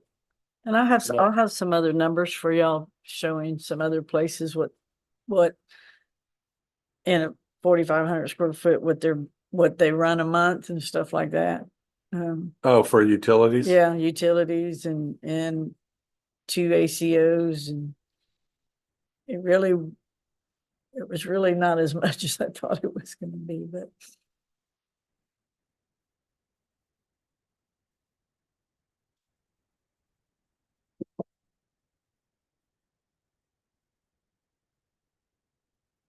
So where are we on locations? We're still kind of in the same spot. Yeah, it's We really- weren't much further in No. deciding where the best location is. I don't think the dog park's gonna work and I have to Wh- bring in why? Because it's so many low? dirt, yeah. But have Well, you I mean, priced that? No, you just have to I price it. mean, getting from 5 feet, it's not a deal breaker. I mean, it's not a deal breaker like on the rec center. I mean, we're doing it for the rec center. Your cost goes up a couple $100,000 for a building that size. It's not unsurmountable to put it there and elevate it. And there's utilities. And you're putting in utilities. Yeah, and then we're you bringing can in water and somehow sewer. Utilize the current dog park areas, I would think, designed properly to also be dog run areas or. I think you got to exercise separate areas. them. I know they have to Yeah. be separated. You Yeah. can't have them free Yeah. for all at the same time. Yeah. But you could have time where the shelter dogs are out there and then the public dogs are out there, right? I mean, Yeah. there's, Oh. I think a way to utilize the space. Considering, we've now created dog parks in other parts of town, right? There's dog park at the harbor. There's, so I think, you can have it, just like we shut the pool down for public swim for, kids or something, it's only adult lap swim. I mean, I think that you could utilize that time and maybe create, more of a joint space. And to me, I mean, it's a highly visible area where people are gonna be coming all the time, for park and recreation, and maybe you're down there with your own dog at the dog park and you can see the facility or the dogs that are in the shelter, in that area. That's gonna create havoc. Well, no, you could, like, if the Will. mayor's like, Will. if you had your building, And if you had your building up against, like in this area right here. And you had your runs over on this side of the building over here. Then if you could have times during the day, or if this is empty, or someone wanted to come and do a meet and greet with a specific pet, you could come out here and have access through the back and come out here and use this. I mean.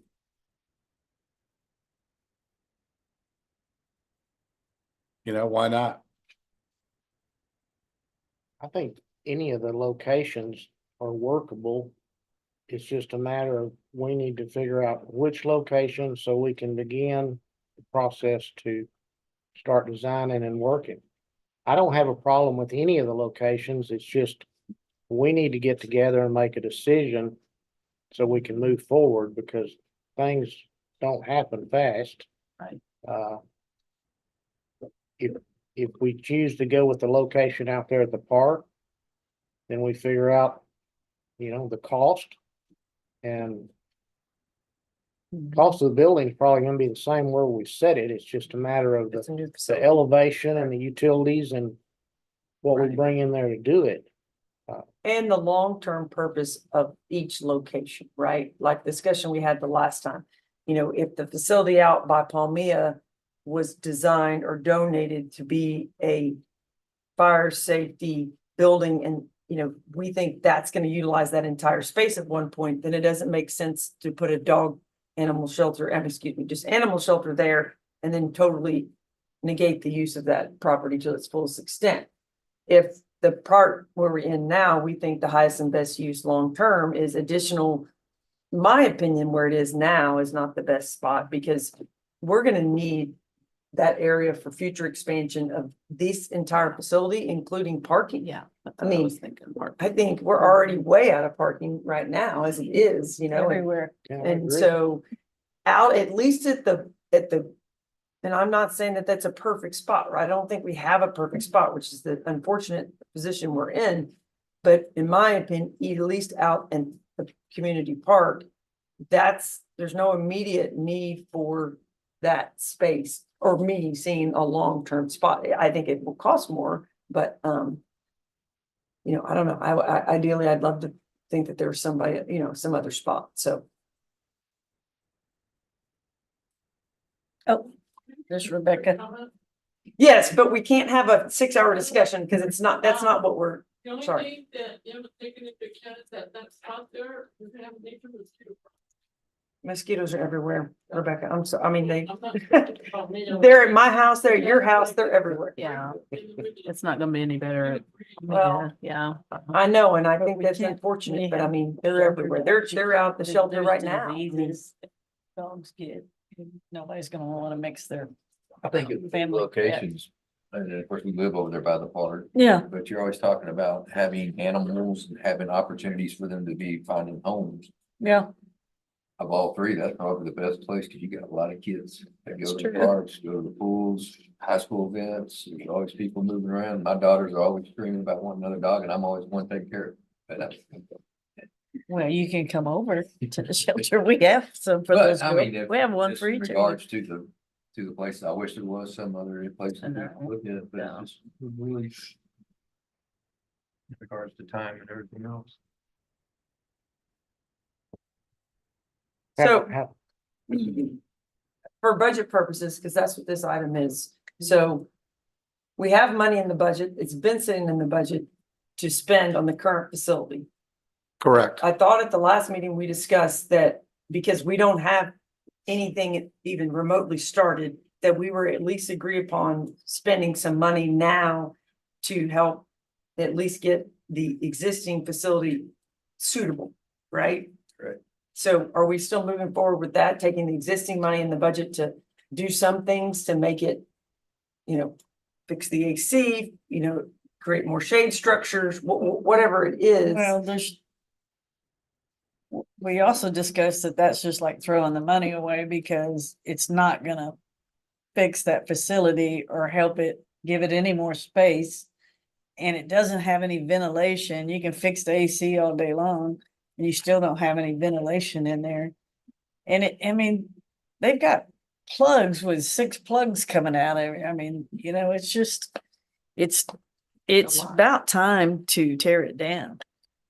But then what would we do? Well, we need to find a space to put a new shelter. No, I understand, but those are two different, right, and in the Well- meantime, it's just like we have a spot where we're putting our police station, but we know the police have to be in a temporary building. Well, I So understand that. do you not want to spend, and I'm asking, I'm on board with doing something to help the situation now. Right. Because even Well- if we had a spot and we had an architectural design and someone Wasn't under that, contract, it would be 18 months before we got. wasn't into the that new 280 just putting like a 400 square foot for an office or something? Yeah, it was Which we pretty, don't really need the office. We really need somewhere we can But for quarantine us, an it was animal just that, 280,000 to do whatever needs to be done. yeah, but it wasn't, But we're hearing what the issue is, if we're gonna keep animals in there, which we are, and we have them. We have to make it better for them on the short term. but it was for an office. Well, it could be for anything. Yeah, well, I know, and it can, Yeah. can, but But does 280 from last year's budget, right? Yeah, that's money we have now. right. But we've had it. Do you know what you can do to make this better for the animals now? Immediately. I mean, there's air conditioning and there's ventilation. Is there anything that can be done? Because we still have a shelter. I understand that. We have I a mean, shelter that's the way- we have a shelter with 12 kennels. and 5 out back. Do we need more kennels? Yes. Can $280,000 help us get what we need now? Well, Or not we have now, a, but go build knowing that that 280,000 was for what, 400 square feet, an office. It was And a redo couple the, of- and a redo couple the other restroom, things. kind of reconfigure the entry area, the office, and then a little, two little quarantine rooms. It was pretty, Yeah, and then the other total. When the architect came back. She really went all out and it was like $1.1 million Yeah. or something for. A remodel, add-on and all that. But wasn't that based on the things that, whoever got together decided that it needed or you wanted, right? I mean, Yes. same thing you would do if Yes. you wanted a whole new facility. Okay. Yes. So, I mean, I think I'm following what Dale's saying is Oh, what me can too. we do with I the money understand. that's in there now? Forget office if we don't need To office, take care of our right? animals. To take care of the animals now, because I'm all about taking care of them. I mean, and still move forward and come up with a location and a plan. But we're obviously not gonna get through that tonight. So Yeah. is there something we can do now with the money we have now to make it better, at least in the interim, rather than just keep neglecting what we have? I think some shade right now for the animals out there Yeah. that are outside. Pretty bad. They need some kind of shade. They can't lay in the hot sun when you've got 100-degree weather. Or they just spend all day inside, but There's I some think- temporary shade. I mean, even. is there a list somewhere of what it needs immediate attention right yeah. now? Yeah, we know, I can we, show you all yeah. day long. Okay. I mean. I do mean, we and have a not number not the big wish list, which Right, I know right. there's a No, big wish I list and understand. stuff, but I mean, To get us by. I to- would think that at the very least, for $280,000, we could somewhat fix the ventilations, maybe add a few more kennels, maybe get some shade. I don't know. I'm just, Well, the bid was, it wasn't a lot of work done, but we could always get a bid from somebody else. 3 bids. Yeah. I mean, Yeah. Well, yeah. they only, we just had the one, so. I think that's When an you take option. your Shade, is that just a pergola out on the Yeah. lawn? We've got pop-ups right now. Well, but a pergola where you put some. Yes, we have a things in. couple of those that went through Harvey. One's kind of, You can't do 12 by 12 because it takes windstorm, so we do an 11.5, 9. Everything has to meet. with- I think we have, 10. we have 10 by 10. something, yeah, Mhm. Everything we have has- something drawn up, Dale, for pergolas, and we've shown it Cole. But we had to lower them to like 6 feet or something to not, So the problem is anything that's under 120 square feet does not need a permit, but it Perfect. still needs information that Yeah. needs wind load. Mhm. And typically we leave that up to property owners, but because we are the property owner, we have to verify that it's within. and then we had another little design thing that might work, so. But we're designing this with the idea that it's a period of time, meaning Short a term. year, Right, 2 years, whatever it is that takes care of the needs today, the needs in the winter, the needs in the summer with that money, because we're coming up on budget. Well, if you get a little more and we're good stewards of the money on behalf of the animals, we could get some more, but you gotta know like what's the next well, we need thing. to get some more for the new building. What I about the mean- breathable canvas that are set between the posts? If we set posts and just had Well, we so a had, lot of the businesses have them, but yeah, we had that. We just need something that's better.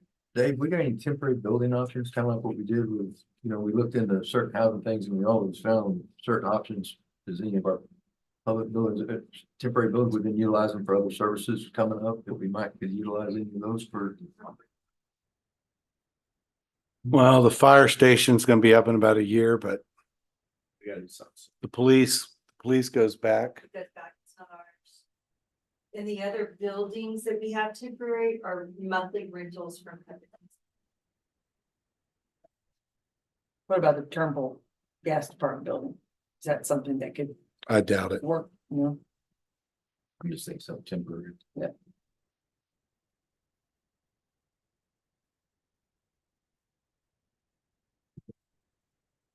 Yeah, so I mean, here's a timeline. Let's say you guys gave me 1.5 million in the budget. That means that money's available October 1st.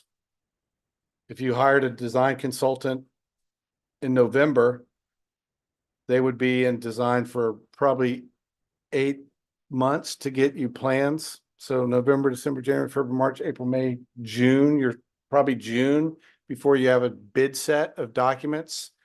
And then put it out to bid June, July. Award your bid in August. Start construction September 1st.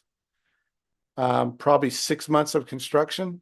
So October, November, December, January, February, March, April. So you're probably looking at April of 26th would be your move-in day for a new facility. So April of 26th, move-in day for a brand new building. So basically we got 2 years if you guys funded it this budget cycle. And you knew where you're gonna put it. Well, yeah, because the designer's got to design it based on your Right. location. So you got to have, by November 1st, you would have to have your location fleshed out.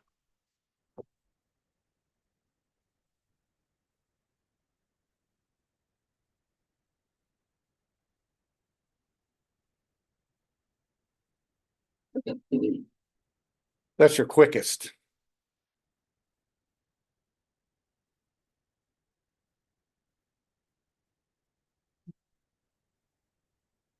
So the question is, because this is a general discussion on Yeah. items for the priority goals and budget work, is regarding the animal shelter, is there any directive to give Darla on additional funding for this budget cycle so she can put it in? Obviously, we're not gonna choose anything until we see everything, but I mean, what is the general consensus on the direction to give Darla to put in there? Is it come up with a number for a new facility? Is it put additional money in for next year's budget to help temporarily fix up the existing, space? I mean, we have 280, do we say we want to put another X in there just to make it better, for the next some odd years? I So think I think that's what we need to decide today. I think we need to shoot for the new building.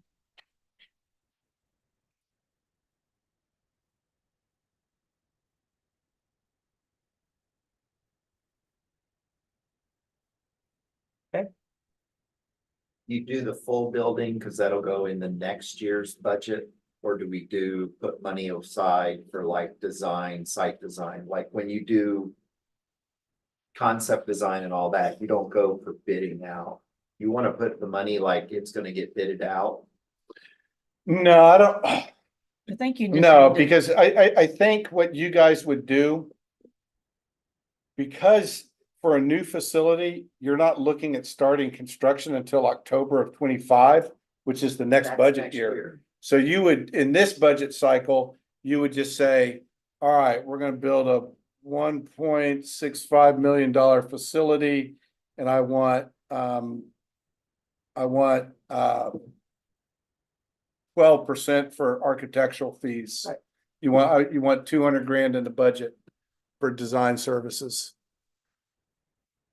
So that's what you guys would budget this year. You'd put your design service fees in there, and then next summer, you're budgeting the big construction, because it's gonna, We got 280 that we haven't used. yeah, you got Double it. 280 we haven't You used. double that, 560, and use designate 560,000 to do what we're talking about, getting us up to do whatever we gotta do. That makes the most sense to not maintain or add a lifeline to the current facility to get us to the next step to work. I don't think we just.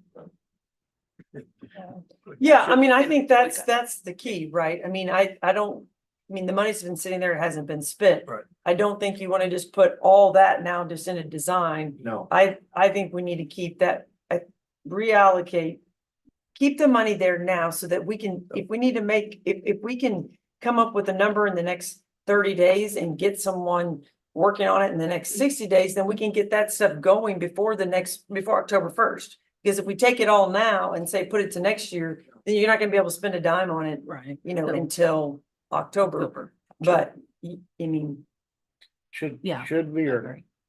could we get into the groundwork, the elevation and maybe some of the utilities? So it would be ready, or is that something that goes all in with the building? at All that in at time? once. Yeah, All in Yeah, at once? all in at We need to once. set money aside this upcoming budget For, yeah, to begin to yeah. Yeah, that's a good idea. keep the thing rolling. And that gives us time to pick a site. I like the idea by the park, because if we're gonna build something nice and there's families that are invisible, and the whole idea is we want people to adopt these dogs if they are adoptable, right? I mean, that's what, Yes. that's the idea. That's a pretty good place, Dave, how big's that piece of property? Which one? The park, whatever's over there. the rec center? That's the one problem with it, is that we would be the test monkey for pushing the core on the wetland issue. Yeah. So that's the one drawback of that side, is that we would be putting our toes in the water Mhm. in regards to the new Supreme Court but we, ruling, I mean. which we think, we feel pretty confident about that. yeah, I mean, other we do. people are moving forward. I mean, but size wise, space wise, you have about right at an acre. Do all the outdoor kennels have to be at elevation? No. Just the building. So you have right at an acre. Existing what you have right now, If you build a new building, all the kennels would be inside and then you Right. have a yard. And then the Yeah. yard can. right now you're at 0.5. Yeah. That's your building, Yeah. some of your parking, your 3 runs. Yeah. You're at 0.5. So 0.9 is a big improvement. The other option you could do is you look at the maintenance building, and you say, hey, Dave, design me a multi, carve it out. You got, that lot comes down to the cul-de-sac, around over like this, and do we have enough for a multi-site? Yeah, you probably do. You probably have enough for a fire building. You probably have room for, if you wanted to dedicate like this top corner towards, you easily, you could have an acre for the dog shelter, and you'd easily have an acre and a half left over for fire, EMS, public works, any kind of, they would be down in here. So you could have a joint facility would work on that site too. That would be enough room, Yeah. because last month there were indications that wouldn't be enough room. So that's why I wanted to make sure. No, I think it would be. I mean, think about that. That's a big, I mean, we're building a brand new fire station. So I mean, really all you would have down there is maybe a pumper truck and a brush truck. You're talking you're talking something that's probably like that big. yeah, you could put your brush. I mean, trucks out there. you're talking a garage that's about like this. Didn't they want to put an ambulance out there, possibly? It just depends. It would make sense. I mean, here's the thing. If you have equipment out there with no one out there, where's the person coming from? In town, he's getting in his POV and he's driving out to the fire station in his Toyota Celica. He's better off just going to the fire station, getting in the pumper truck and hauling down the highway in a pumper truck. So you don't save any time having Until you put people in. until it's manned, which you're talking That's down the road. Ways away. a long, long ways away. Okay, so we're back to where's the best place for this? This is our dilemma, I think, is. This is Yeah. probably the easiest Easiest. place because of the elevation and the utilities that are there. Right. That's probably the easiest. Then the rec center, the rec center spot's a little bit tougher because we're gonna be at least struggling with the core, doing some haggling. The utilities you could bring in when you bring in the rec center, so I don't think the utilities are that big of a dilemma. It's a little bit more construction cost. You're building it up, you're elevating the structure where your people in rooms are. You're at one level, and then you gotta ramp and stair down to get to your lower level where your kennels are gonna be. So you got some oddity in that, it's not just flush, Yeah. you're bringing a dog. If you need to bring a dog into the facility to do something in one of the rooms, you gotta you're walking them up the stairs, and I know dogs can walk upstairs, so. Easiest is the golf course site. Yeah. Or the existing site's easy because it's at elevation also. So what The you- rec center is I would say it's in third at the moment, but So why don't we? but where you want to put it, I mean, I don't know what the beef is gonna be Yes. from Pioneer and those people. Well, it's just whatever plans y'all have for this area, what's going on, the plans. for I mean, we that definitely area, need parking around here. We're gonna need that space. Yeah. So I Yeah. think we should spend money we have right now to fix, this is gonna take 2 years and we can't wait 2 years to do. I mean, as is right now. So I think we should spend the money to fix what we can, what's necessary and put money in the budget for next year for what we need for design plans, whatever, and then next year put this on the agenda to build out, or I guess we have to do that now, but the money for the new building next year. Yeah, once we have an idea conceptually Right. where we're going, where it's gonna be, the location, the cost. That's my 2 cents. Yeah, how much do we have in there, Darla? 280. 280. To spend the 280 is gonna be an effort. We're not gonna spend it. We are not gonna, there's no way we could spend the 280 by October 1st. We're not ready to build new walls. Right. Right. Even if even hiring someone to go in and rip out all the AC and do that, you're probably looking beyond October 1st.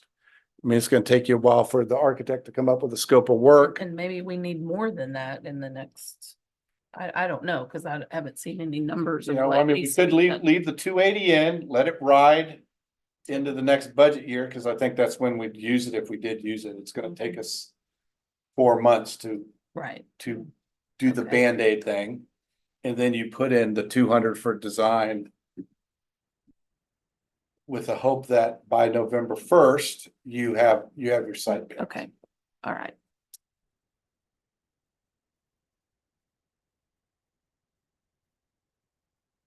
So just That's go with my the police proposal. budget, since this is a police department. That's where it's been. Chief, what kind of animal shelter do you want?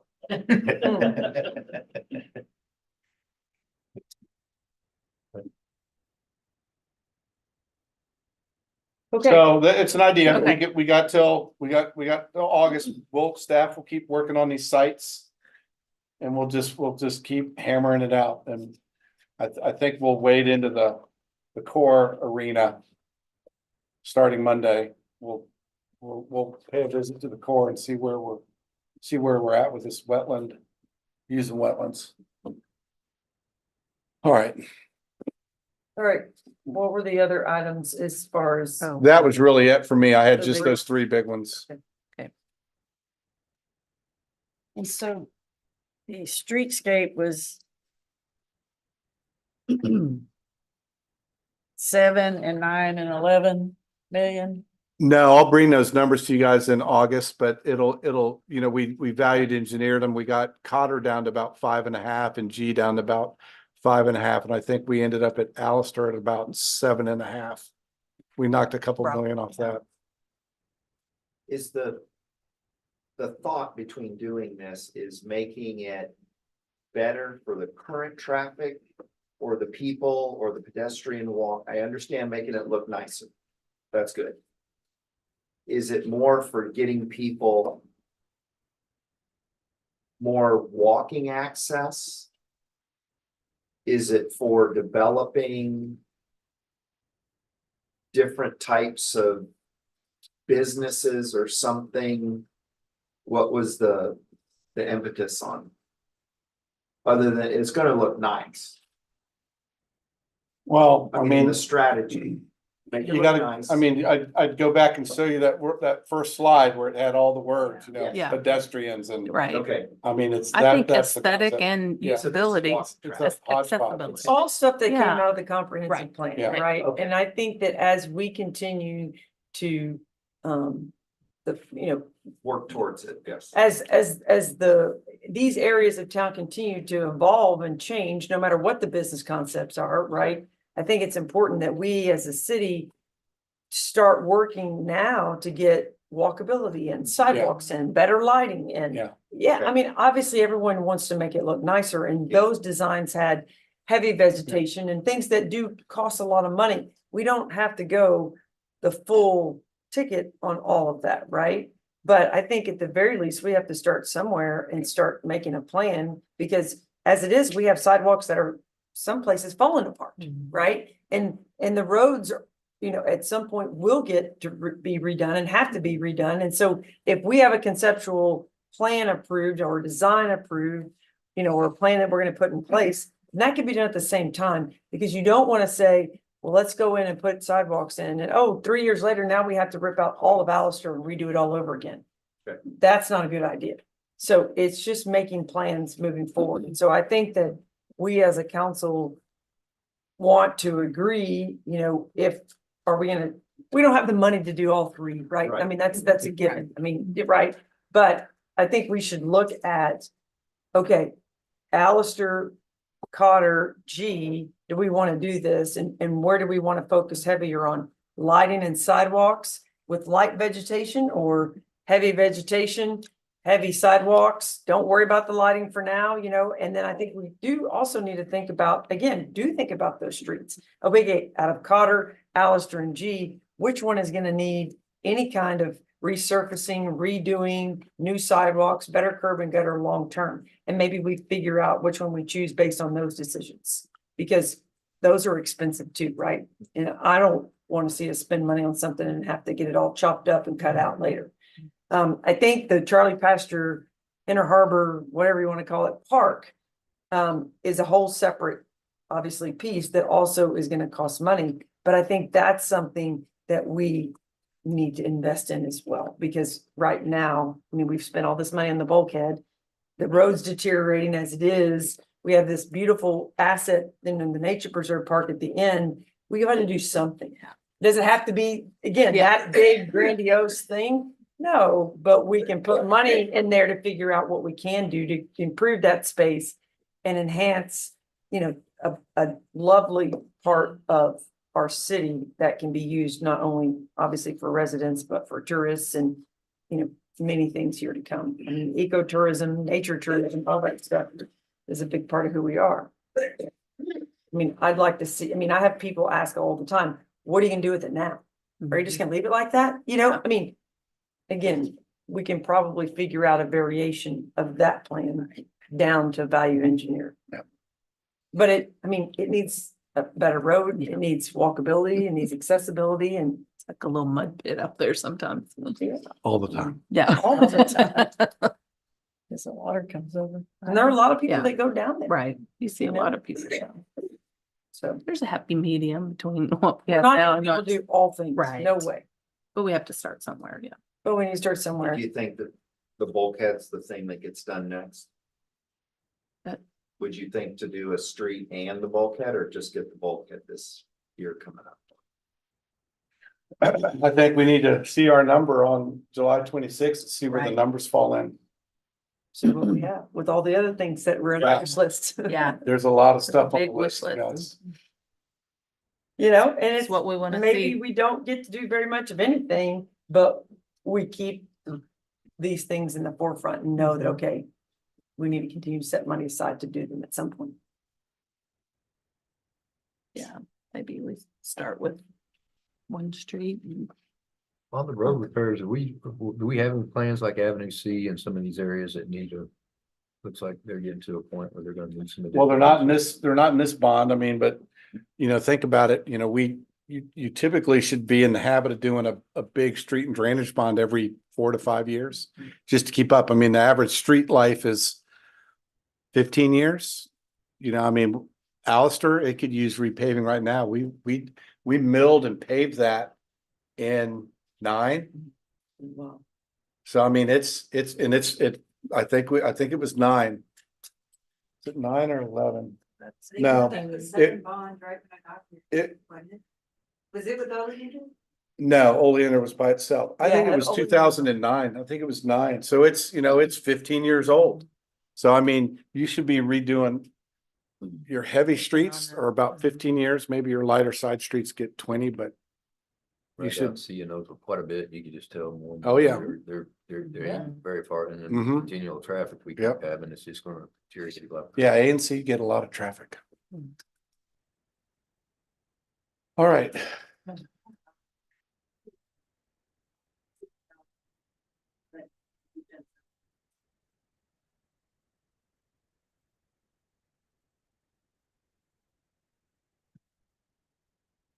So we're gonna have a lot of work on the 12th. Sorry, I won't be. A lot of work with you guys before the. Sorry. But we're gonna have a lot of things to All right. discuss on the Yeah. 12th. So, and I know, Sean, you won't be here, but obviously you'll get your packet. So, Yeah, and I then can Dale, make, you won't be here on the 22nd for any kind of overflow discussion, but I think it's important that all of council really get that information and do a deep dive so that you, even if you're not sitting in the seat, you can have an active participation in the decision making. 2011, we did 18,827 square yards, 1.5 overlay. Mill and overlay on A, It was 11 on Alistair, 2011. Okay. Wow. Are we still doing the potholes? Yep, yeah, it's Yeah. coming. It's Okay. coming.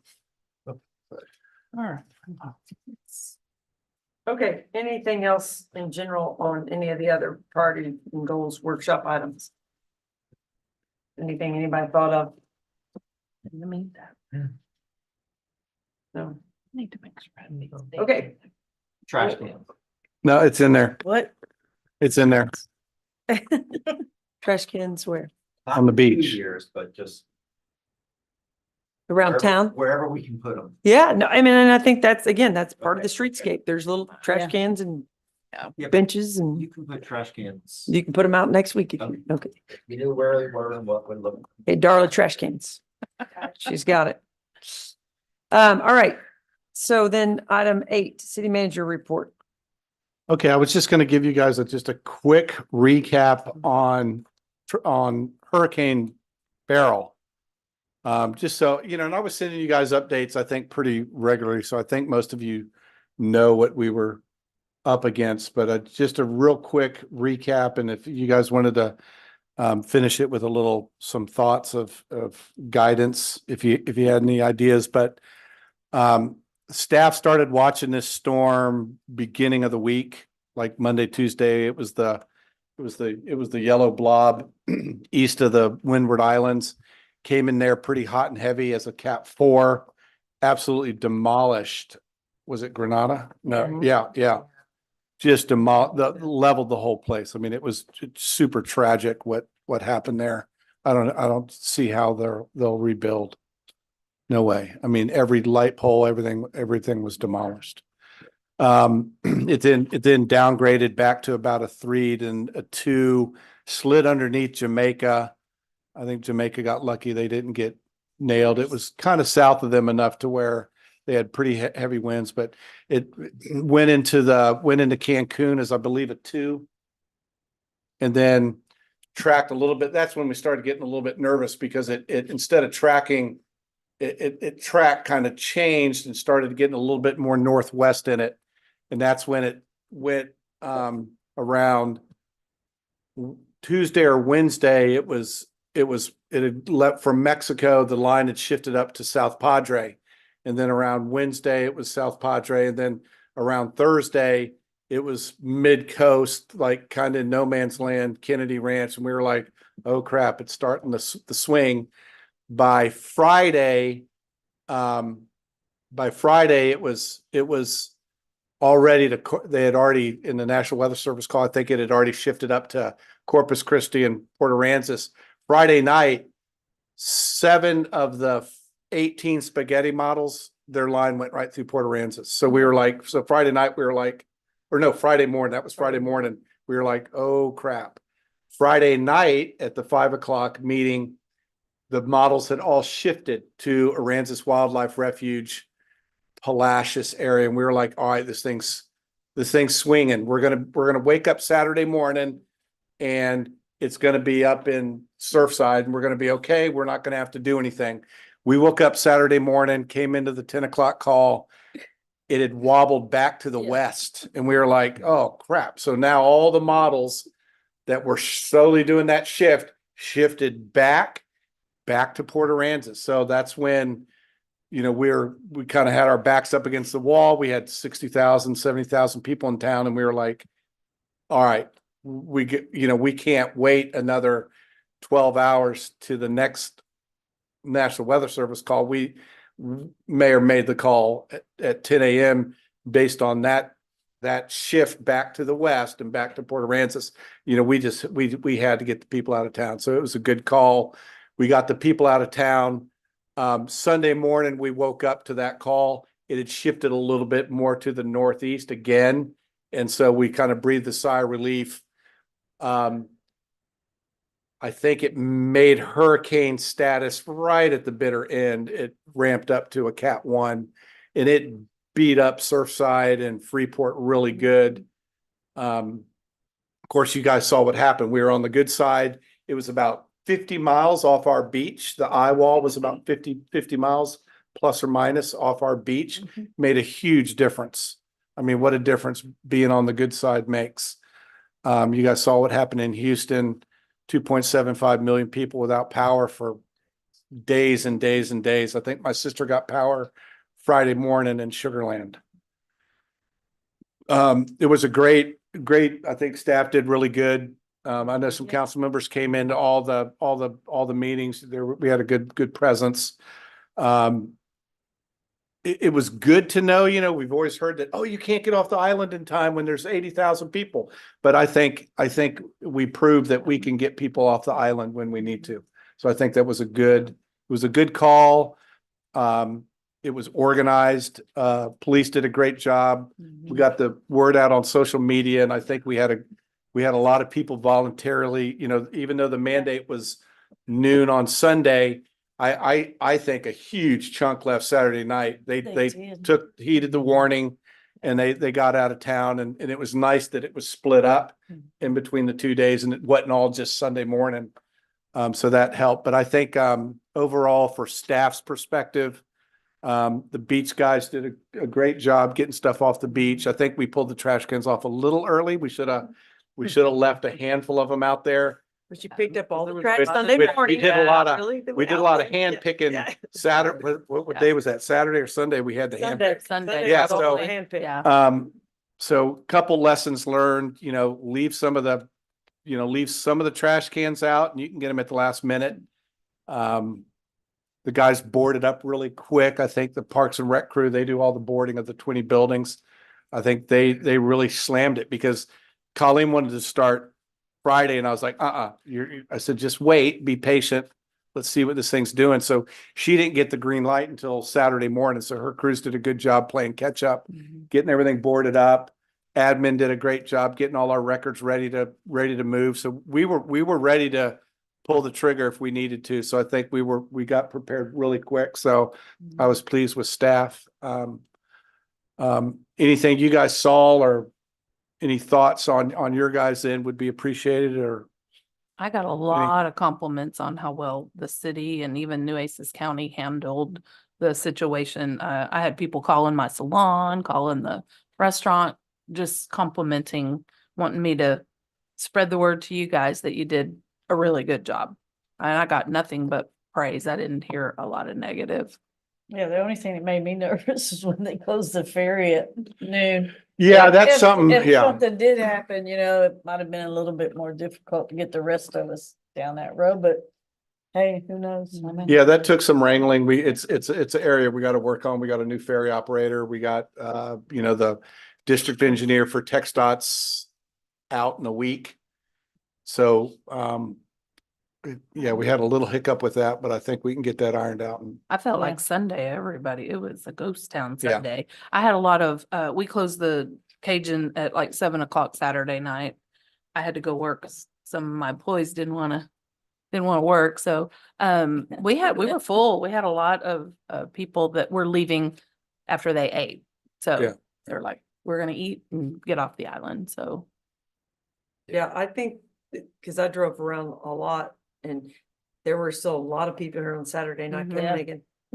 there Well, was. they're gonna have to get up real early, hit that Yeah. ferry line. Yeah. And I think a lot of people did do that. They I did. think that they ate dinner and, get one last pass Right. and then, went out really late Yeah. on Saturday. Cause you're right, there was a ferry line Saturday morning, Sunday morning early for a little bit. But by 9 o'clock, there was no traffic, no line. Yeah. So it's, yeah, I mean, I pulled out from my house that, Sunday morning just to go around and check. And usually there's a long line at 9, 10 a.m. past my house and there was nobody. It was Yeah, I pretty think- dead out there. I think So all the RV people really hit they did, the they were warning on. the night before. Mhm. Cause watching the ferry line Saturday night, was all the RVs and. Right. Well, Yeah. nobody canceled their hair appointments, so I was working all day Friday and all day Yeah. Saturday. They were. yeah, the I was like- the whole gas thing, that was a good job. Lawrence and his team did great on that. was We, incredible. that was pretty creepy Yeah. when they just called us up and said, hey, we're shutting you off Friday. We were like, Wait a minute. What? Yeah, What are you I doing? forgot about they're, that. oh yeah, this storm's coming right at us. We're gonna shut the well down. We were like, So, was different. Lawrence, and his crew did a great job. They rallied Corpus to do the last finishing touches on the Corpus connection. So that is in place. We Good had job, Lawrence. trucks on standby for Wednesday and Thursday and Friday morning. They finally when did they leave? Saturday morning. No, Oh, they no, were they still Sunday- there. They were Sunday, still that's there Sunday. Monday. Yeah. Mhm. Oh, that's my right. Then they had to God. wait That's a for the long time. surf to Mhm. slow down. So they were shut down from, the mayor got, the mayor knew who was running the boat. So she at least did some wrangling there and got them, Got us till Saturday. got them delayed a day. Okay. Hey, you're not taking that boat out, are you? Nope. So we got the boat delayed Saturday morning for cutoff and then they turned it back on Wednesday morning. So it was, so the well was shut down Wow. from Saturday afternoon to Wednesday afternoon. So how many tanker trucks did we use? And we used two, One giant 350, it's the largest they make, and then I think 2 of the 125s, which is a step down. and we'll be putting that into to FEMA Yeah. for the disaster. So And did they flip the switch? Did they ever try Corpus gas coming this way? they wanted to do it, but we were like, oh, let's try that on them. Yeah, we want to do that experiment like, October on a Yeah, Tuesday. right. Yeah. Yeah. So anyway, Yeah. We should have just tried it getting it. Sunday when nobody was. I here. know, that would have been a great time. I was One too. thing nervous. at a I know. time. I know. Well, you guys, I mean, y'all did, I thought sitting through Mhm. a second version of this, you guys in most of the meetings with y'all were very well organized. I thought. Mhm. And I Thanks for thought- the weather updates, Chuck. I appreciate it. Oh, yeah, Chuck, it's good weather. up there. Yeah, at 5 a.m. Chuck's like, look at the new models. I'm like, But your staff, all the departments, the gas, police, fire, EMS, everybody was real organized and there was times and those guys at the NOAA were always mentioning our name, Coastal Bend, Coastal, even all the way up to Sunday for that last little northeast turn. Yeah. But either way, I thought you guys handled it, and the way y'all were strategically getting vehicles off the island, but not all your resources. Mhm. You were, I thought y'all thought it out really pretty well. it Good went team good. effort. It was a great effort that fortunately resulted in a dry run, but I Yeah. thought it was, We'll take it, right? yeah, Oh, yeah. I'll take it. No, It's always All right, better that's when all it I ends got. that way, right? yeah, Good job. I had a lot of FaceTime with the new captain of the Coast Guard this weekend. And I told him that we'd have to regroup on some of that stuff. Way that was Very opposite. handled, yeah. The guy in That's the Corpus. only complaint I did hear was the ferry captain shut of down Corpus. early, but. He's, yeah. yeah, he's the Just captain of the keep here, waterway. Yeah. Not yet. Oh, no, I spent a lot of time with Chief Stofo, but the captain, Yeah. the I know. captain came over all weekend. So- That's all I have, Mayor. All right. Okay. Okay. Darla. Darla. So you have your written report. The hot tax was at 15.6% for May. So we're starting to rebound that. It's down about 6.75% for the year. Don't know, we really kind of from talking to some of the people, I don't think we lost too many days in July, so I think we're still gonna be just fine. The sales tax was down a little under 1% for May, so we're at for the year about 4%. Harbor, the long-term slips are up almost 10% for the year. Transient's down about 2%. And we're just a tad behind, slower on golf carts through the month of June than we were last year. 40. It's almost the exact same, so. You have any questions? Just on the beach, you probably told me last time, but the beach parking permit, the beach, it's about $500,000 off. I'm just curious, so Oh, it's about $500,000 off from, prior year, and I was just. Huge permits. Yeah, Are we not getting our money from those guys or? no. I just didn't know if anybody knew. No, the way, we paid Corpus late for, because we were having problems settling up our 22 permits until 23. And so 22 and 23, we kind of settled the divvying up of revenue 2 years in one swoop. So you kind of have to, that would even those out.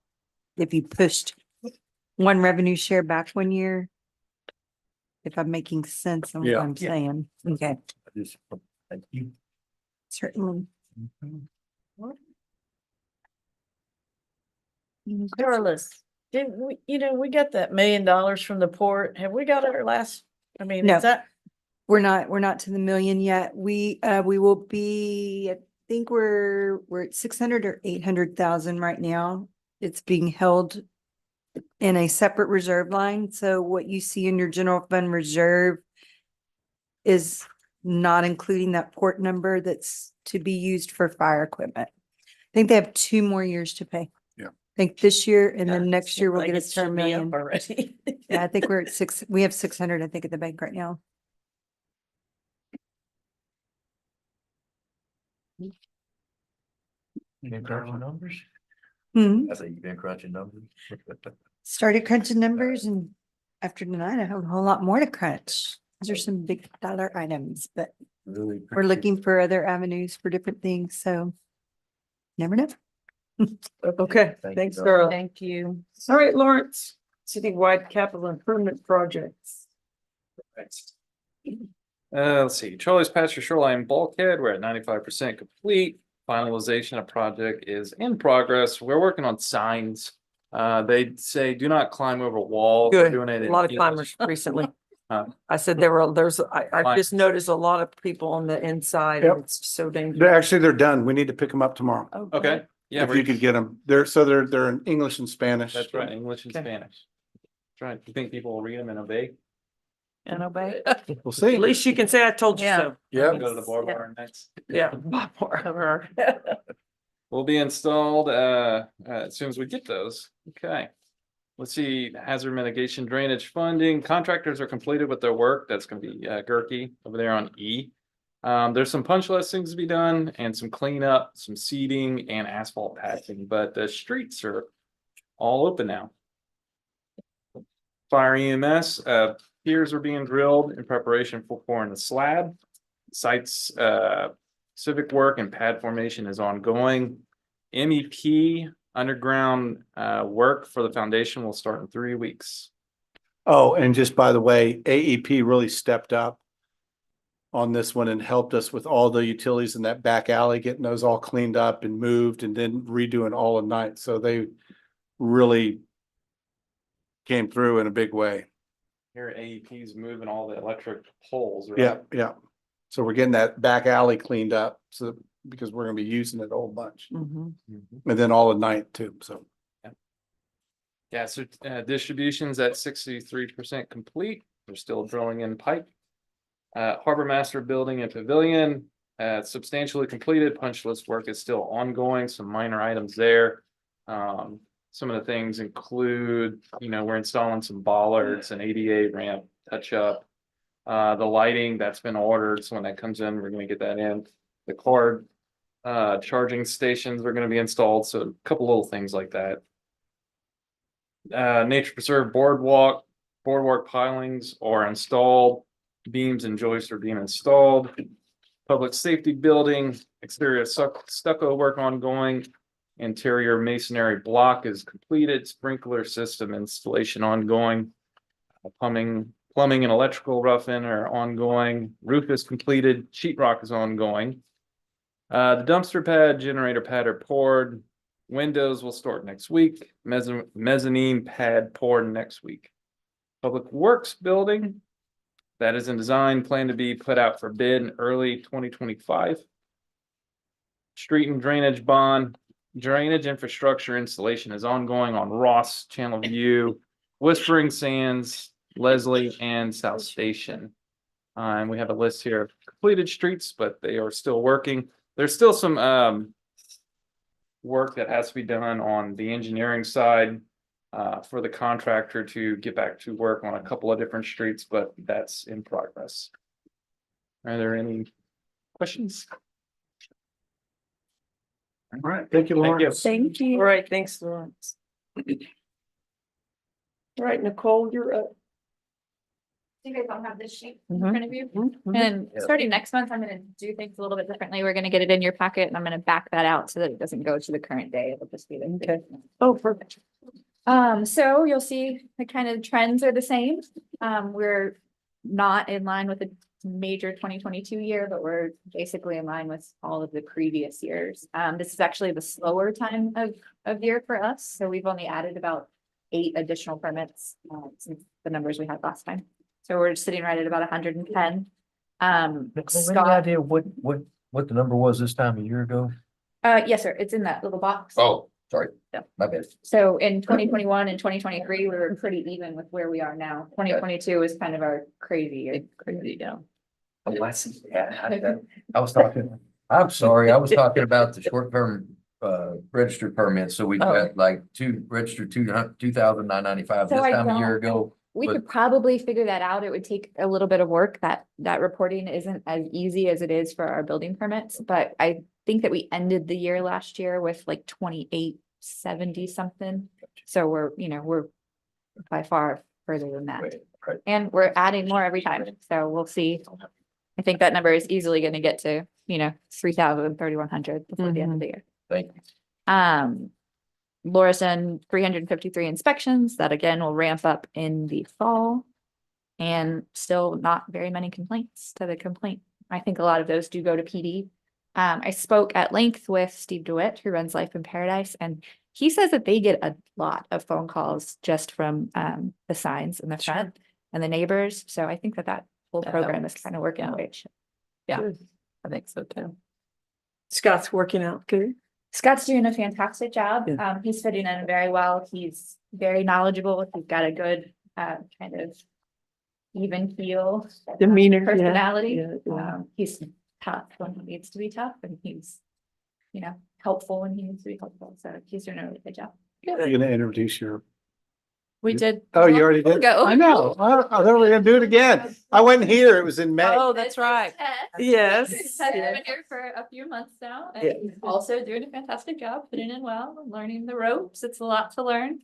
So we're trying not to, hit her over the head too hard. She's still here. You don't want to scare her off. Yeah. He works back. Yeah. All right, if you guys. Thank you. Thank you. Thank you. Thank you. All right. No EMS. No EMS, right? No for other fire? board, Okay. because I forgot them. Bram, gotta remember, we're gonna start rotating the other departments. Oh, yeah. Fran, pretty Library, sure that was in the comments too last time. It was. library, Yeah. Parks and Rec, gas, Everyone's gonna People get that never their- have to come now have to come. They do. And you can blame it all on me. That's okay.